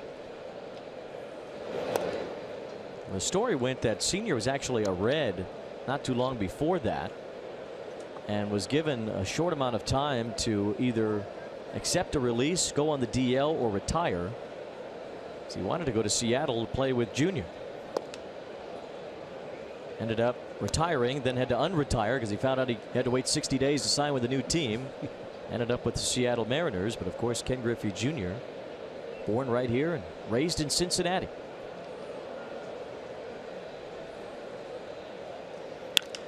Peraza lines a base hit the other way, and a man on for Joey Votto. A rich history of the Reds, and some of those great Reds played for the team in the city they grew up in. Barry Larkin from Cincinnati, Pete Rose, of course, along with Griffey, and the late Jim Bunning, great senator in the state of Kentucky. Yeah, just died this year. Still the only person to be elected to the United States Senate, and also be in the Baseball Hall of Fame. Perfect game. Sorry, no hitter. Father's Day in 1964 at Shea Stadium. So Andrew Benintendi on that list, making waves with the Red Sox now, and Dave Parker. I think I was right when I first said it. It was a perfect game. I changed it to a no-hitter. I didn't have confidence in my statement. I should have stayed with it. Amos Otis all over again. Yeah. Runner goes, and Votto slips one to left, but Nimmo makes the catch. Peraza's going to have to hustle back to first with one out.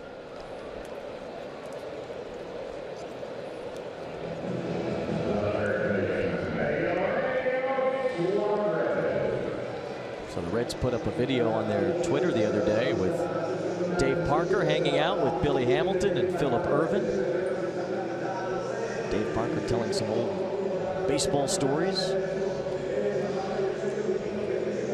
He was, for more than a short time, the best player in baseball. 6'6", 250 pounds, could run, had as good an arm as anyone in right field, and could rake.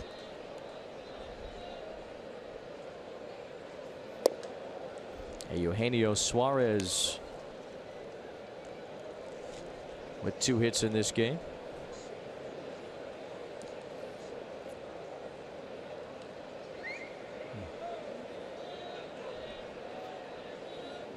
See, Suarez keeps his hands pretty high.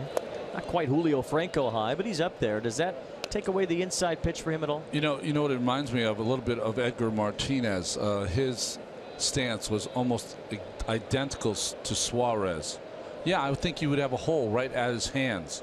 He's a good breaking ball hitter, and that's why they're trying to go in now. Runner goes. Throw down from d'Arnaud, and Peraza has a stolen base.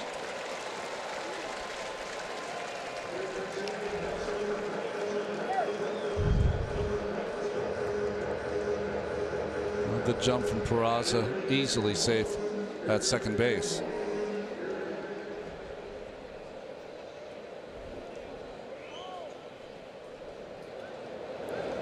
You know, DeGrom really hasn't thrown over to first base very often, and the Reds are starting to take advantage of that.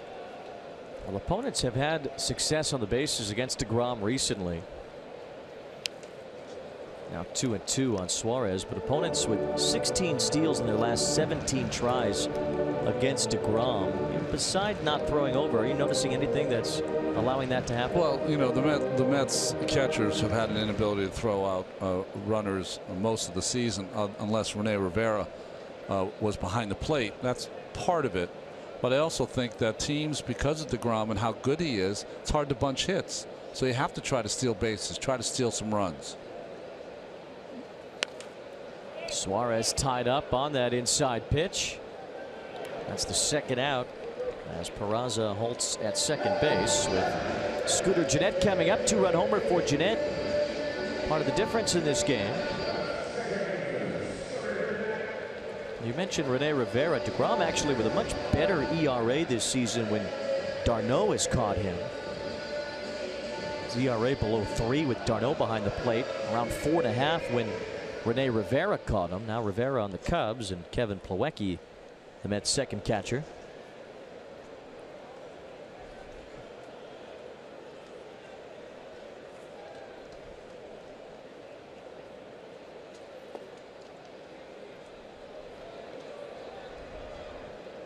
Quite a year for Jeanette. 80 RBIs now. The Brewers might be thinking about their decision to let him go. They got Neil Walker now, but they wouldn't have had to make that move had they kept Jeanette and he put up these kinds of numbers for them. They thought Jonathan Villar would be the bee's knees at second base. There's another drive off the bat of Jeanette. This one bounces off the wall and right. It scores Peraza. Jeanette another RBI, his third of the day, and the Reds extend their lead.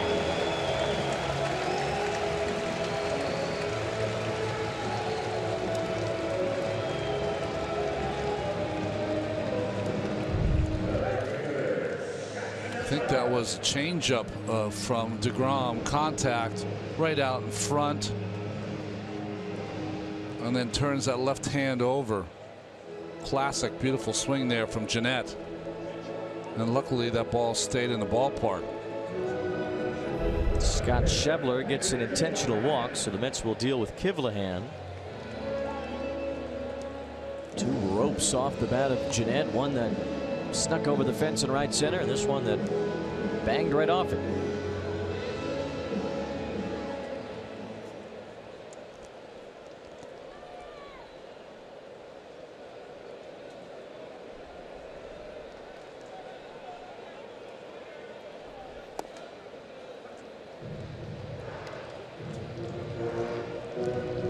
Kivlehan struck out his last time. He walked in the second. So far, this has been the only inning when DeGrom hasn't had a strikeout. His next one will give him a new career high. He's up to 205 for the year. He's got Kivlehan set up for 0-2. Kivlehan has been unable to catch up with that high fastball from DeGrom.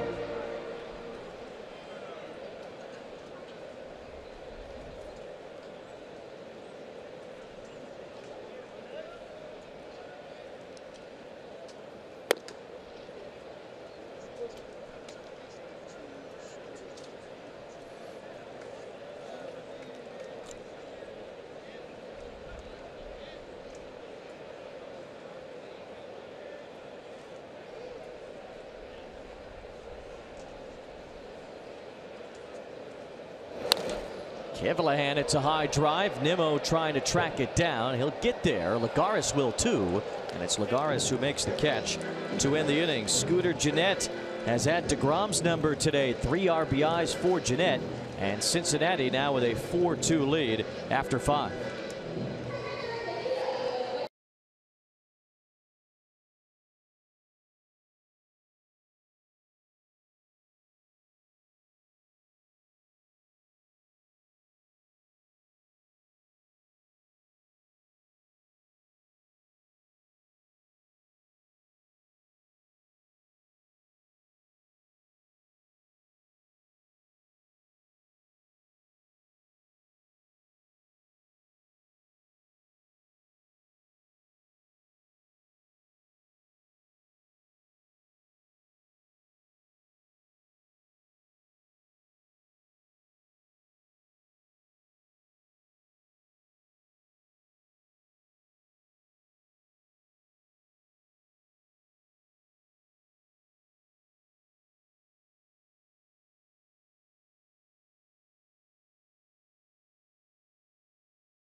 Mets run scored by Jose Reyes in this one. Travis Tyrone has his first major league hit. He doubled his last time. Could see Tyrone bat. He's due up fourth in this sixth inning. Travis d'Arnaud has a base hit on a swing and a miss to start the sixth.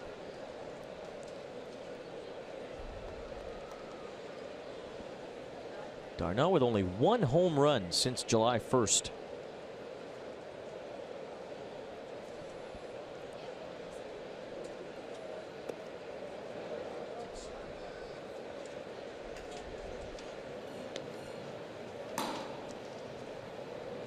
Michael Lorenzen starting to warm up in the Reds bullpen. 80 pitches for Stevenson.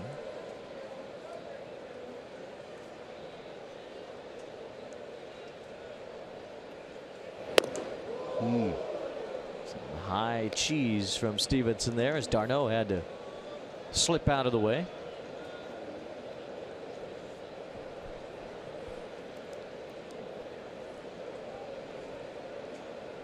Did you feel it necessary as a pitcher to zap one up and in? I don't think he was trying there. The catcher was kind of sitting away. I think he just doesn't have the control sometimes to throw the ball in. But if a guy was getting, real good swings, and I felt as though I would throw a quality pitch on the outside corner that he would foul back or get a base hit, I would remember that for the next time he was up, and then I'd zing one under his chin. d'Arnaud doesn't bite at the off-speed offering from Stevenson. He works a full count. My theory is, as they see Familia getting up, is that today's player has a more difficult time of getting out of the way because they have all that armor on, so they like to stay in there as long as they can. In my day, if you threw under someone's chin, they were out of there. d'Arnaud draws the leadoff walk. We go to Michelle Yu in the studio for a game break, brought to you by your Tri-Honda dealers.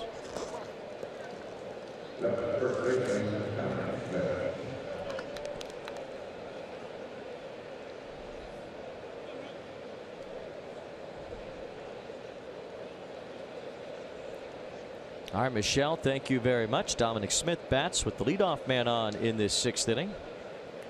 d'Arnaud's been on base a couple of times. Smith couldn't hold his swing. We're seeing reports of a potential August 31st trade coming through, a big one according to Ken Rosenthal. He has the Angels picking up Justin Upton from the Tigers. That's huge. That'll give them some kind of outfield and some pop down the stretch. The Angels feel like they have a chance in the American League wild card. Certainly a lot of teams do, but the Angels only one game out. Baltimore with their big winning streak is close now. You notice at the top the Yankees have had the first wild card in lock for a while. They're only a game up on the Twins now and only 2 games ahead of the Angels. Yeah, the Indians took care of the Yankees this last couple of days. If the Yankees aren't careful, they might fall out of this thing altogether.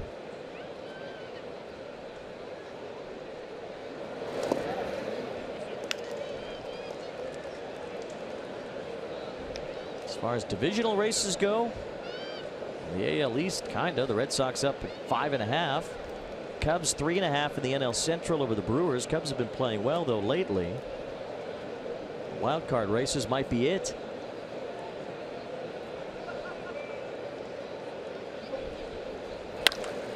Smith hits what could be a double play ball, and the Reds turn it for 2 outs here in the 6th.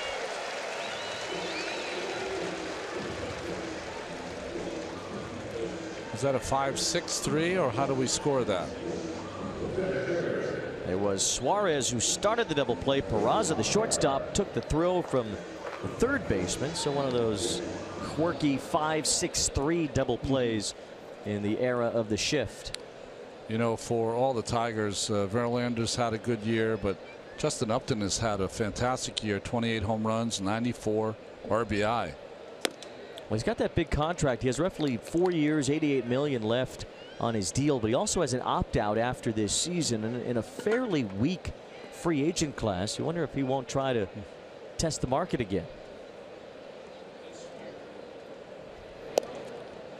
Well, if he does, he'd probably use as a comparable Yoenis Cespedes if he wants that kind of contract. 4 and 110. Cespedes was the only 9-figure free agent last winter.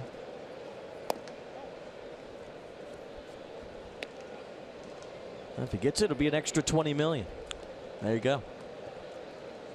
Seed money.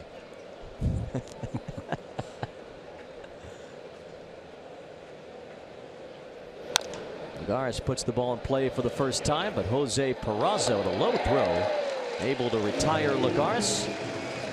And the Mets in the top of the 6th. Leadoff walk leads to nothing. Still 4-2.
Jacob deGrom has allowed 4 runs on 6 hits so far.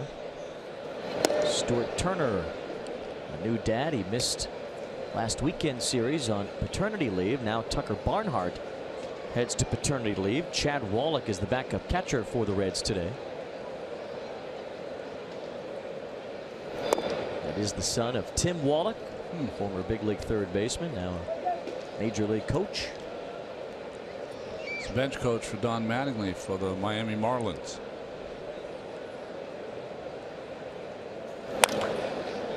Soft ground ball off the bat of Turner as Reyes throws him out. 4 players since 1931 to win the NL MVP as a second baseman. Our Verizon trivia answer: Frankie Frisch, Jackie Robinson, Joe Morgan twice, and Ryne Sandberg in 1984. Pretty good second baseman on that list. Yeah, I missed Frankie. Joe Morgan was the first hitter I ever faced in the major leagues. So every time I see him, and we ended up, when I played for the Oakland A's, ended up living about 4 or 5 houses away from each other. Used to see him all the time on the golf course. So you faced Joe Morgan, and how did that go for Joe? Not good for Joe, good for me. And then the second hitter was Mr. Rose. This was for the 1983 Phillies, and the third one was Mike Schmidt. So that's quite a start to a career. Somehow got through them with a strikeout of Morgan, a strikeout of Rose, and I threw the most hellacious curveball to Schmidt 0-2, and he hit a rocket one-hopper to the shortstop for an out. Zach Cozart is batting for Stevenson. So you must have thought this was pretty easy. You got 3 guys who are pretty much Hall of Famers. We know why Rose is there, but a Hall of Fame caliber player, and you get them all out. Sometimes it's good to be young and dumb and think that you know, that you're at the top of your game. That '83 Phillies team would go on to the World Series. They'd lose to the Orioles. Yeah, they borrowed a bunch of players from the Big Red Machine to have some success there in the early 80s. Tony Perez was on that team. Couple of Reds pennants. World champions of baseball half a dozen times. As Cozart swings through the DeGrom slider. Might be the best DeGrom slider we've seen today. It's also a new career high, 206th strikeout for DeGrom this year. Well, it seems like he's finally found that little cutting fastball that he throws to the right-handers. Is it a little too late here, though, after giving up 4 runs?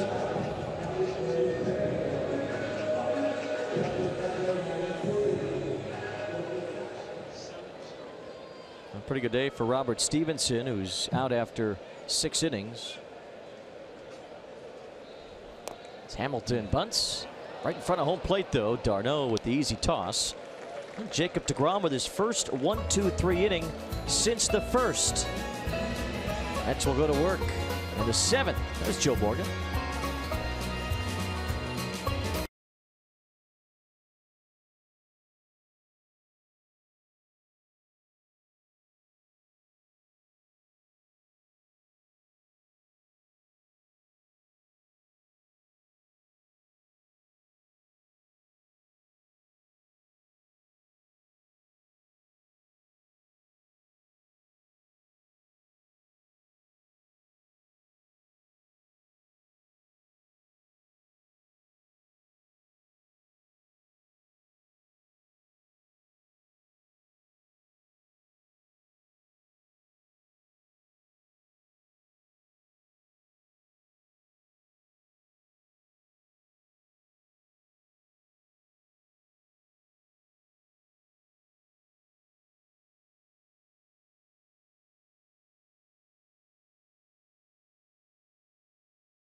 Very much. 4-2 Cincinnati in the 7th. Travis Tyrone coming off his first major league hit. He doubled in the 4th. Michael Lorenzen, the new pitcher, delivers a strike. Well, they're very careful with their young pitchers. So Stevenson out after a nice outing through 6 innings, and Lorenzen a big part of that bullpen. 8 wins out of that bullpen. He's had a tough second half. His ERA 6.94 since the All-Star break. It was 2.93 before it. See if the Mets can take advantage of Lorenzen having a poor couple of months. Good breaking ball there to get ahead of Tyrone. Lorenzen's made 1 career start, as you see Gavin Cecchini on deck. It was against the Mets. June of 2015 was that suspended game. The Mets had to finish it the next day, and then Steven Matz made his major league debut in the regularly scheduled game against Cincinnati that weekend. What a day that was for Matz, right? 3 hits, 4 RBI, and a win. Brandon Phillips hit a home run, and the first batter that Matz faced. That's right. Not quite the Joe Morgan strikeout that you had, but then Matz settled in, looked pretty good the rest of the day. Tyrone way out in front on that 3-2 pitch. Michael Lorenzen comes in with a strikeout. Get an in-depth preview of tonight's final Jets preseason matchup against the Eagles, plus the latest on the Matt Forte trade rumors on the JetsBlog.com, featured on SNY.TV. Gavin Cecchini will bat for DeGrom.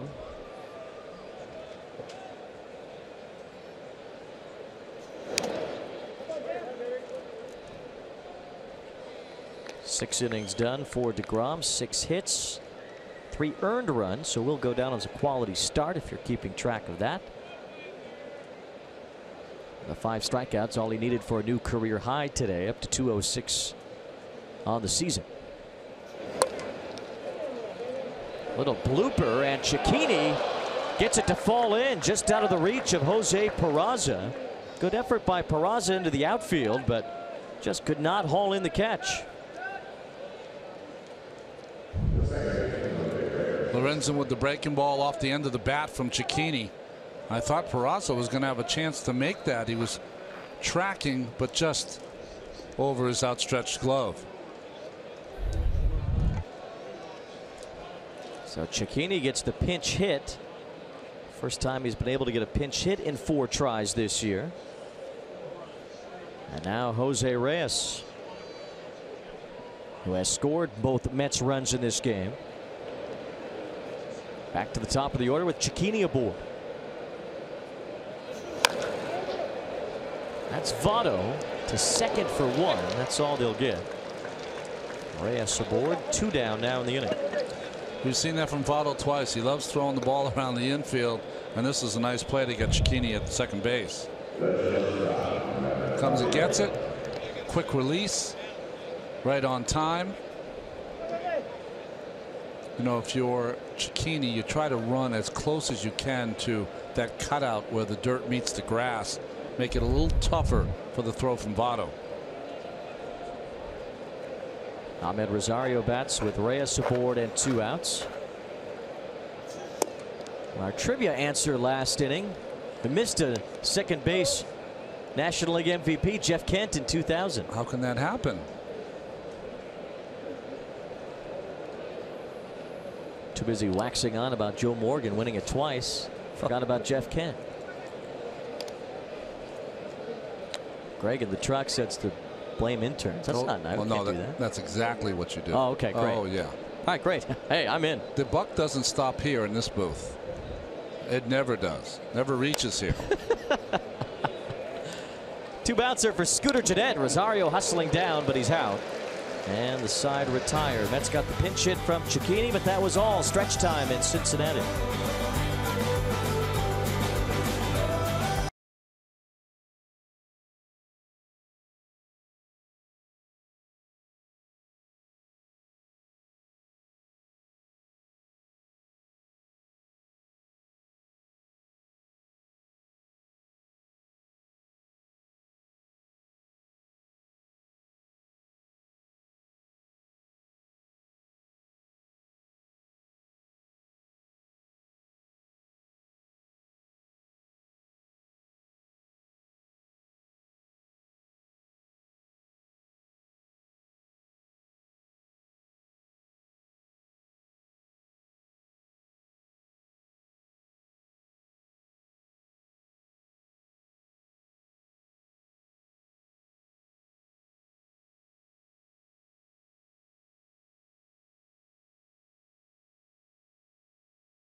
Best Interests by Spectrum.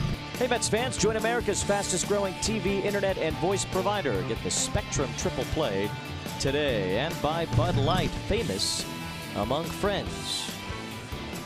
Is that a famous truck we saw out there? That was quite a shot, I'll tell you that, as Familia comes into the game. His inning and 2/3 work the other night was his best since coming back. Third appearance so far since coming back.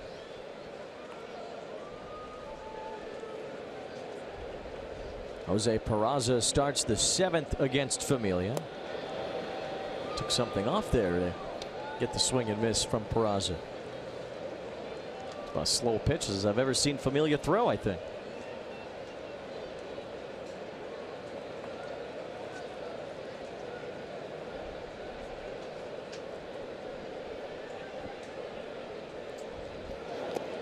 Terry Collins has stated that he will get Familia back into the high leverage situations as the final month goes on. We'll see Familia, if not setting up for A.J. Ramos, maybe even back into that closer's role where he's been so good for the Mets the last couple of years. Well, Ramos was good last night, wasn't he? Fantastic to finish it off. Ramos 6 for 6 in saves as a Met. Ahmed Rosario, good scoop and throw in one motion there. We've seen him pat the mid a couple of times and cost him a base. Peraza out by plenty as People's United Bank. Today's starters, Jacob deGrom. It's okay, but gave up a couple of smashes to Scooter Gennett. One a home run, one a double. Robert Stevenson turning in another quality start for the Reds. They've had nothing but in this series. Here's Votto. Hitless in this game. Haven't seen him draw a walk yet in this one. He was intentionally walked yesterday. Joey Votto has 43 more walks than strikeouts. Only 3 qualified hitters have more walks than strikeouts. Buster Posey by 1, Justin Turner by 8, Votto by 43. And there's a long drive off the bat of Joey Votto. Forget about this one. Way up the bleachers in right field. Home run number 34 for Votto. And it's 5-2 Cincinnati.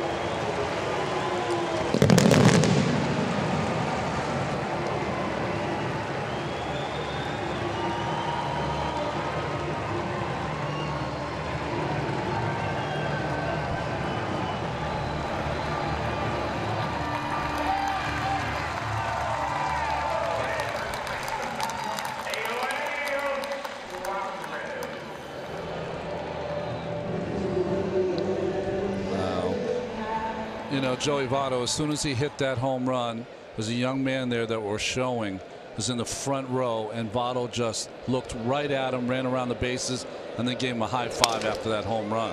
Broken bat. Rosario tracks it down, pats the mid, and still has time to get Suarez. I mean, just straight to him. High five for the young man in the front row against that screen. Nice gesture there by Joey Votto.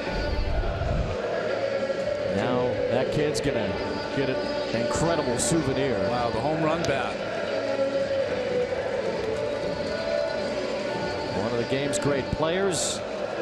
And for all his quirks, a super guy, Joey Votto, making that kid's day.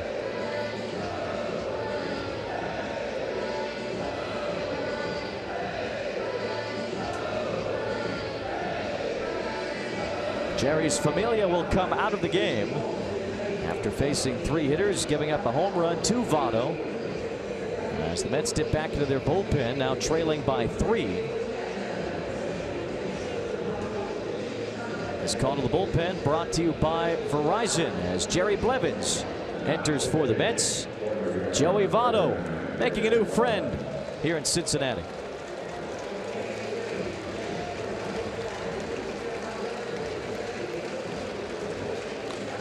Way to go.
Votto, the first he'd allowed since last year's wild card game. See that ball, the two-seamer coming off, supposed to be inside, right down the middle of the plate. That's about as far as you can hit him. Now Votto's giving the jersey. This kid's going to need a suitcase to bring everything home. Jerry Blevins, the new Mets pitcher, facing Scooter Gennett, who's had a big day. I think you and I both found it unusual that Familia wasn't left in to finish the inning. That's Jerry's numbers for the year. Perfect 6-0. Well, Familia's velocity was way down. Yeah, you mentioned it on the first pitch slider, which was 82 miles an hour, and then he never threw a fastball over 93. Usually he sits 4 or 5 miles an hour faster than that. He was at 92 on the Votto homer.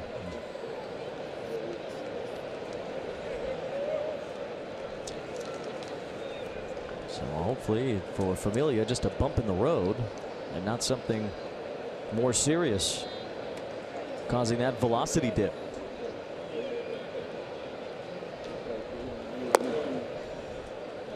Blevins always has that slow breaking ball for you. Blevins 6-0 this year, just the 6th Mets reliever to ever start a season 6-0.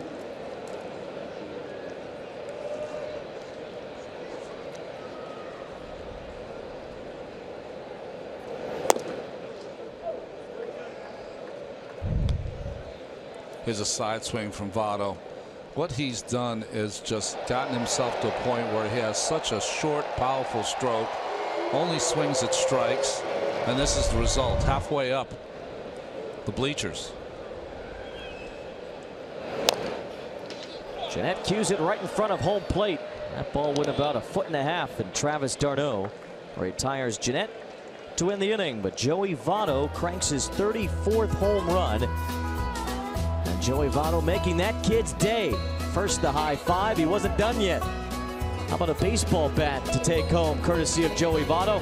And one more. The Joey Votto Reds jersey on top of it.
Fourth home run of the year, passing a jersey, a bat. Gave the kid a foul ball earlier today.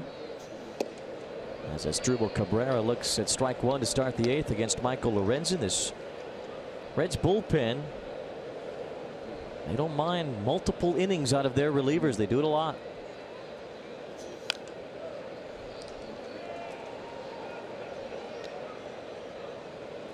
Lorenzen worked a scoreless 7th inning.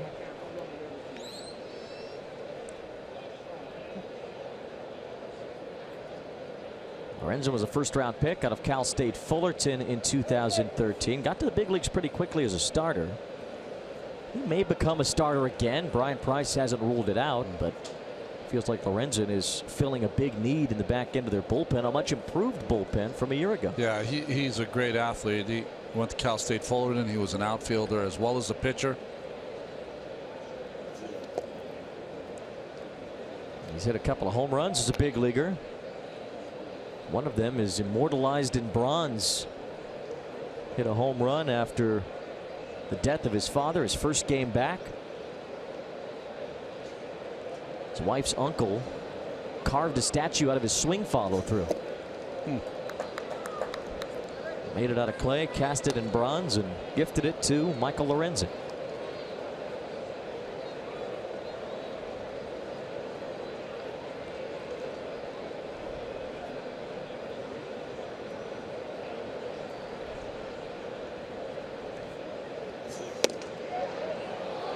Lorenzen thought that was good enough for strike 3. Instead, it's a full count. That was a good pitch. Fastball inside, two-seamer, comes back over the inside part of the plate. Could have been called. And that one is called. Maybe a makeup. Home plate umpire Jerry Meals, the crew chief. Boy, Wayne, I haven't heard that in forever. A makeup call by the umpire. It used to happen all the time. They missed a pitch, sometimes they'd give you one.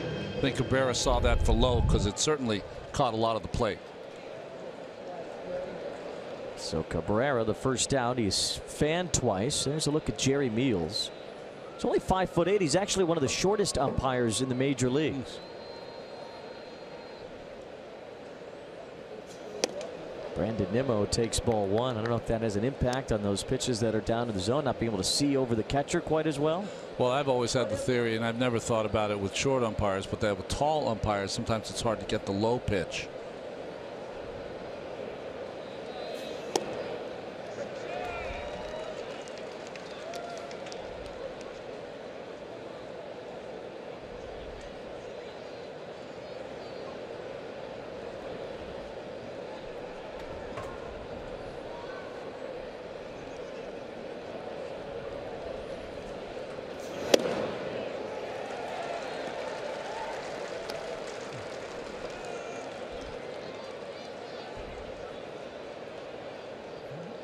Lorenzen's from the Jake Arrieta school of getting prepared for games. Jacked up, isn't he? Like Arrieta? Looks like an everyday player. Nimmo chops this one to the right side. Lorenzen able to scoot over quickly and receive the toss from Votto for the second out. Yeah, Michael Lorenzen's big dude. Yeah, he's put together. That's why he can hit homers. I don't see too many relievers hitting bombs. In fact, he had a pinch hit home run. It's the first by any major league pitcher in about 8 years. Micah Owings did it in 2009. He was a pretty good hitter. He's a great hitter. Here's d'Arnaud. One hit today for d'Arnaud.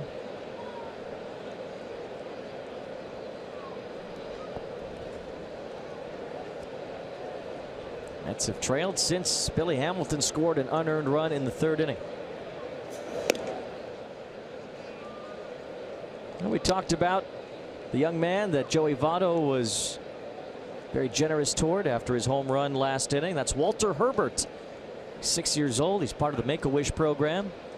And Joey Votto helping fulfill those wishes today.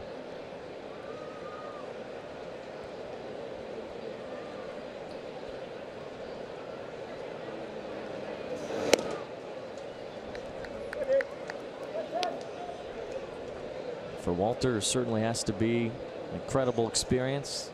Catch day game here in Cincinnati. See his favorite player hit a home run.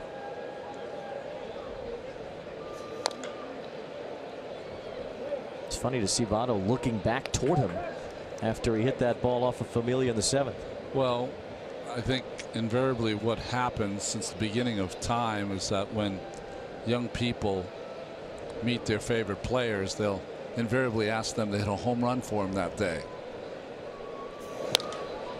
d'Arnaud off the end of his bat.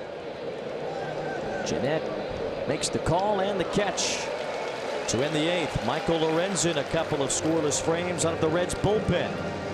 The Mets still down, heading to the bottom of the 8th.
Mets game broadcast on the latest episode of the SNY.TV digital series, The Amazing Life, presented by Coca-Cola.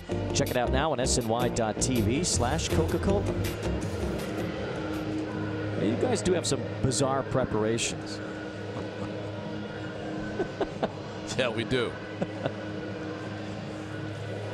I mean, we go through periods where we really decide our open over dinner. We went through a period there. We tried to make it easier on Keith by not telling him what he was going to talk about in the open. That made it better.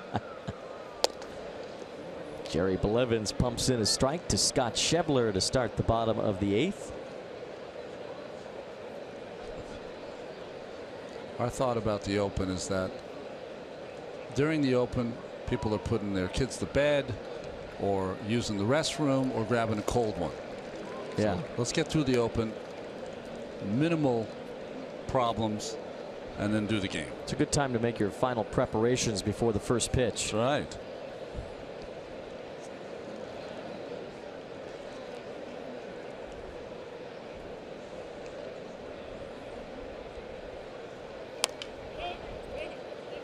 Little bouncer foul off the bat of Schebler. The Mets in danger of losing a series finale for the 16th time in their last 18 series. It's like the opposite. Remember those Cardinals in 2011 when Yadier Molina started that happy flight? So win the last game before they get on a flight. Well, the Mets has just been the opposite this year. That was the year the Cardinals hit like 6,000 with runners in scoring position too.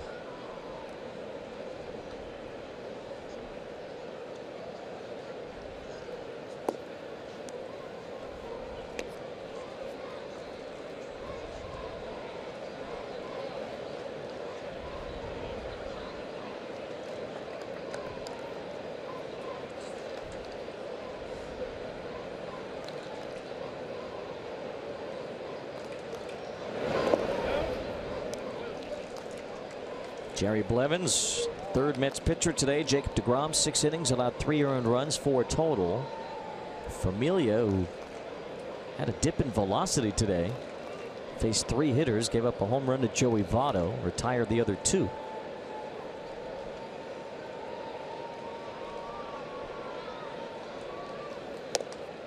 Blevins has run the count full on Schebler.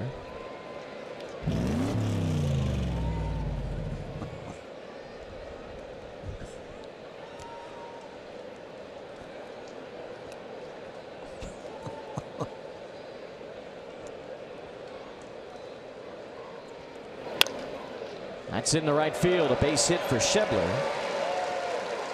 Reds have their leadoff man on here in the 8th inning. Terry Collins is on his way out to make a pitching change.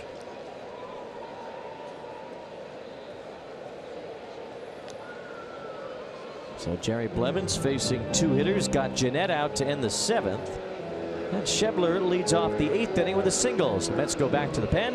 Here comes Eric Goodell in a 5-2 game.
He's dominated right-handed hitters, and he'll face one here in Patrick Kivlehan to begin his day in the bottom of the 8th inning. Kivlehan and then Turner, the backup catcher today.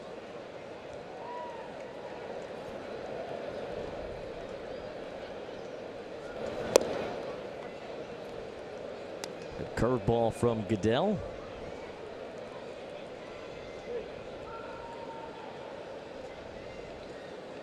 Right, he's batting just 179 against the former UCLA Bruin.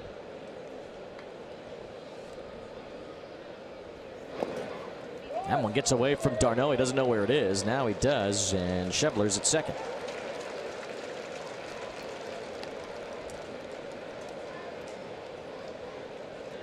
Saw Eric after the wild pitch in the dirt there point at the baseball. That doesn't really ever help the catcher.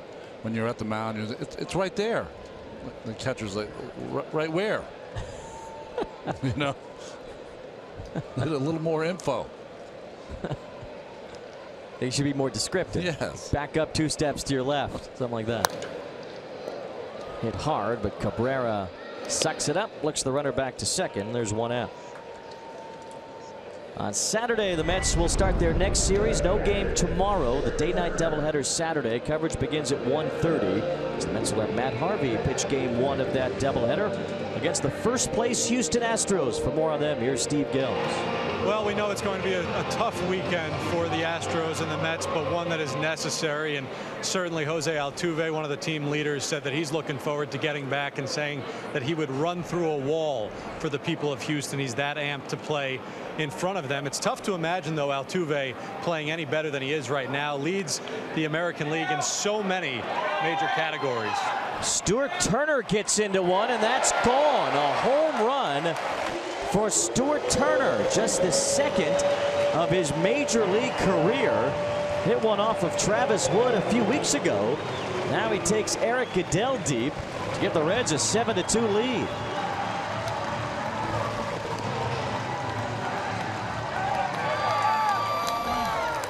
Well, this has been too much of a common occurrence for the Mets relievers. Come in and give up the long ball. Fastball supposed to be away. Inches back over the middle of the plate. And Turner got all of it.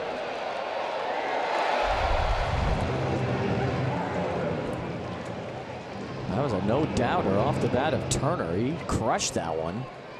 The Reds have hit 3 home runs in this game. The Mets still don't have any in the entire series. And now Adam Duvall, who homered on Tuesday, pinch hits for Michael Lorenzen.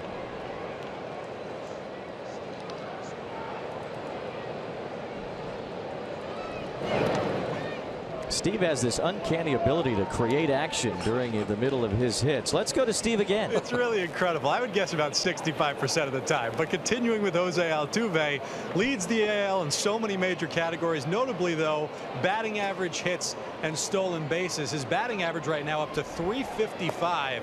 That is 16 points higher than second place in the majors, Charlie Blackmon, and no one in Astros history has had a batting average that high since 1994, Jeff Bagwell. In terms of hits, he's looking to lead the AL in hits for the 4th consecutive season. No player in Major League history has done that. And with stolen bases, Altuve at 29 right now, needs one more for his 6th consecutive 30 stolen base season. Only one other Astro has done that. Cesar Cedeno did it in the 70s. So an incredible year continuing for Jose Altuve. Today's actually the anniversary of when the Astros received Jeff Bagwell, the Hall of Famer, in trade. That's right. Boston Red Sox stung with them for a while. Well, the Astros wanted Scott Cooper, who was the 3rd baseman for the Red Sox. And the Red Sox and Lou Gorman, who was the general manager at the time, weren't willing to give up Cooper, so they decided to just throw in Bagwell, who at the time was an infielder at AA New Britain, Connecticut. There will be a return to Houston for Terry Collins this weekend. He managed the Astros back in those mid to late 90s. Some really good teams. Bagwell Biggio days. Steve Finley. And the Astros pretty good now. You mentioned Carlos Correa might come back. You heard Steve's report on the incredible Jose Altuve. I'm going to ask him how he does it. He's like my size. I thought you were going to ask Steve how he does it, where we're going to have to build a hole in his report every time he comes on. Well, that's just unexplainable. I'm sure Altuve has a good answer. Best record in the American League for now. We mentioned that because you see what they have done since the All-Star break, the starters have not pitched well, that their lead for the #1 record in the AL has shortened. Jose Altuve putting together another MVP caliber season.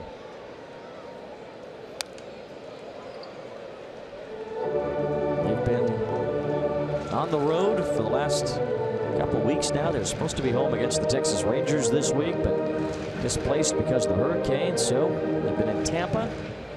Just a quick homestand now. 3 games in 2 days. They go back on the road to Seattle after that.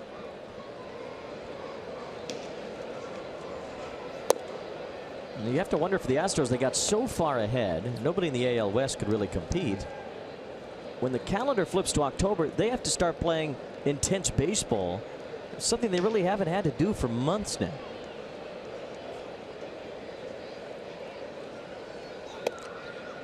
Well, they've had a strange run of it after the loss of Correa. They've not hit as well as they did before. That makes sense when you take a big bat out of the lineup, but they also haven't pitched as well as they did a couple of seasons ago.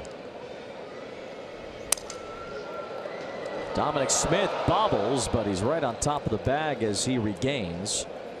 May have had a chance for a double play had he fielded cleanly, but gets 1 out. Duvall goes to second. Now Peraza will bat. Well, I think that Dominic had intentions of tagging first and throwing the second for the tag play, but took his eye off the ball just ever so slightly, so only got the 1 out.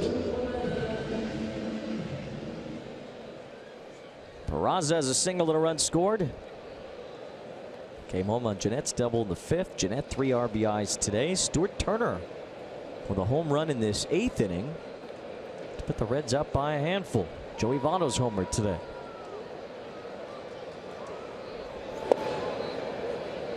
The Mets got a couple of runs early, both scored by Jose Reyes. We've seen just in this series a Mets offense gets swallowed up by a pitching staff that has a horrendous ERA for the season, one of the worst ever in the National League if it holds through the end of the year. Into the alley as Tyrone cuts it down, and the inning is over. Reds get 2 more on the homer by Stuart Turner, and it's 7-2 into the 9th.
Dominic Smith begins the 9th inning against the Reds closer Raisel Iglesias in a non-save situation.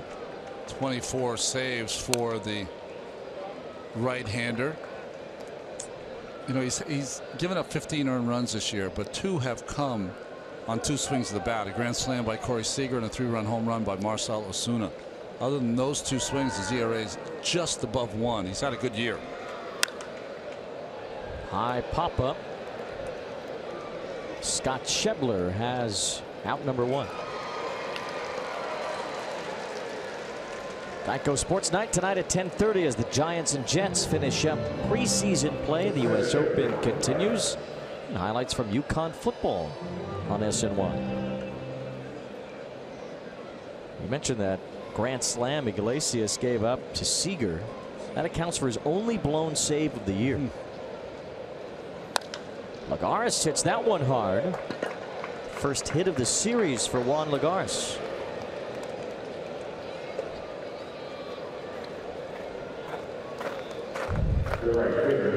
His fastball, first pitch hitting by Lagares, jumps all over that fastball. Similar to the pitch that Turner hit for a home run. Meant to be away, ends up inside. You mentioned the ERA for Iglesias sneaking above 2. As Tyrone takes ball 1. This is the first time this year his ERA has been above 2 at any point. He's had a very good season. He's been asked to get 4 and 6 out saves many times. Well, I was always impressed with him when he was a starter. You know, he has many different arm angles, throws fastball and breaking ball from those arm angles, and is very sneaky fast. He has 6 2-inning saves this year. That's the most in the major leagues in a long time. Billy Koch and Derek Lowe in 2000 each had 7.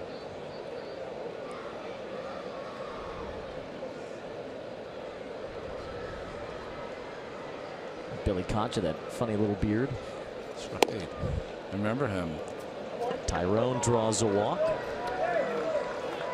He's been on base twice. And Wilmer Flores will come off the bench to bat for Eric Goodell. Well, we're stuck in that limbo land for closers when they have to pitch, when it's not a closing or save opportunity. Sometimes they struggle.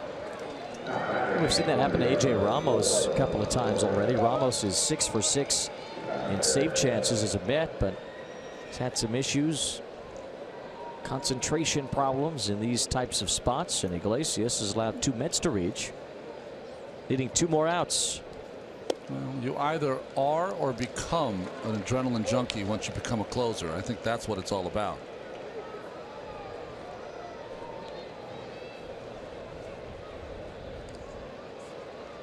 Mets haven't lost a series against the Reds in quite some time.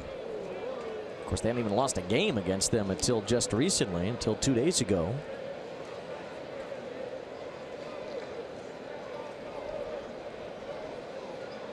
Mets swept the season series each of the last 2 seasons.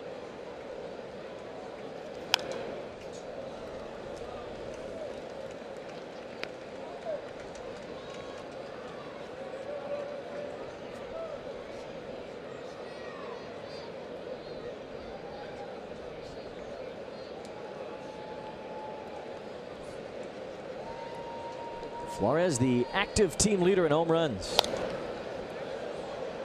Fouls that one back. He's hit 17. His 48 RBIs, the most on the current club. I mentioned it the other day. The Mets have 68% of their home run production for the year not here.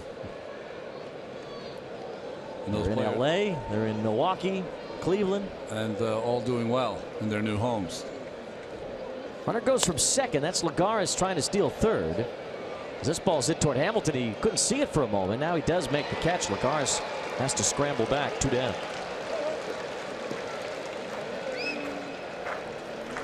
I mean, you know, I don't even know how to address it without getting angry. But, you know, when you see these kind of things, it just, to me, looks like individual selfish play of padding your stats late in the game when the team's allowing you to steal the base.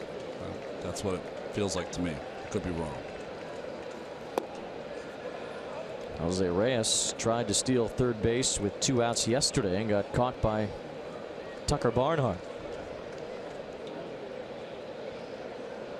Actually tried twice yesterday with 2 outs. He made it the first time. Then Barnhart got him in the top of the 5th.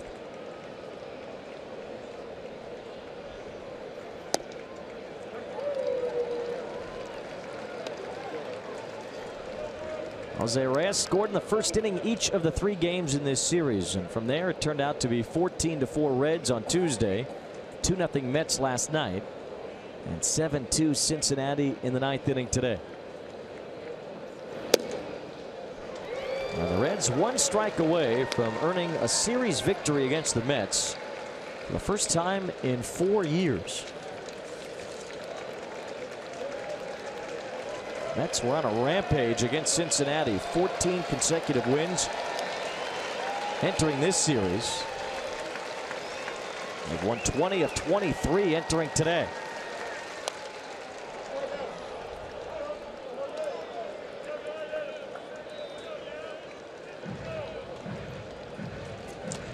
The Mets all time here at Great American Ballpark have the best winning percentage of any National League team. They've gone 31-16 in this place. But we know how this season has gone for the Mets. And for the Reds, trying to pull off 2 out of 3. And their first winning month in more than a year.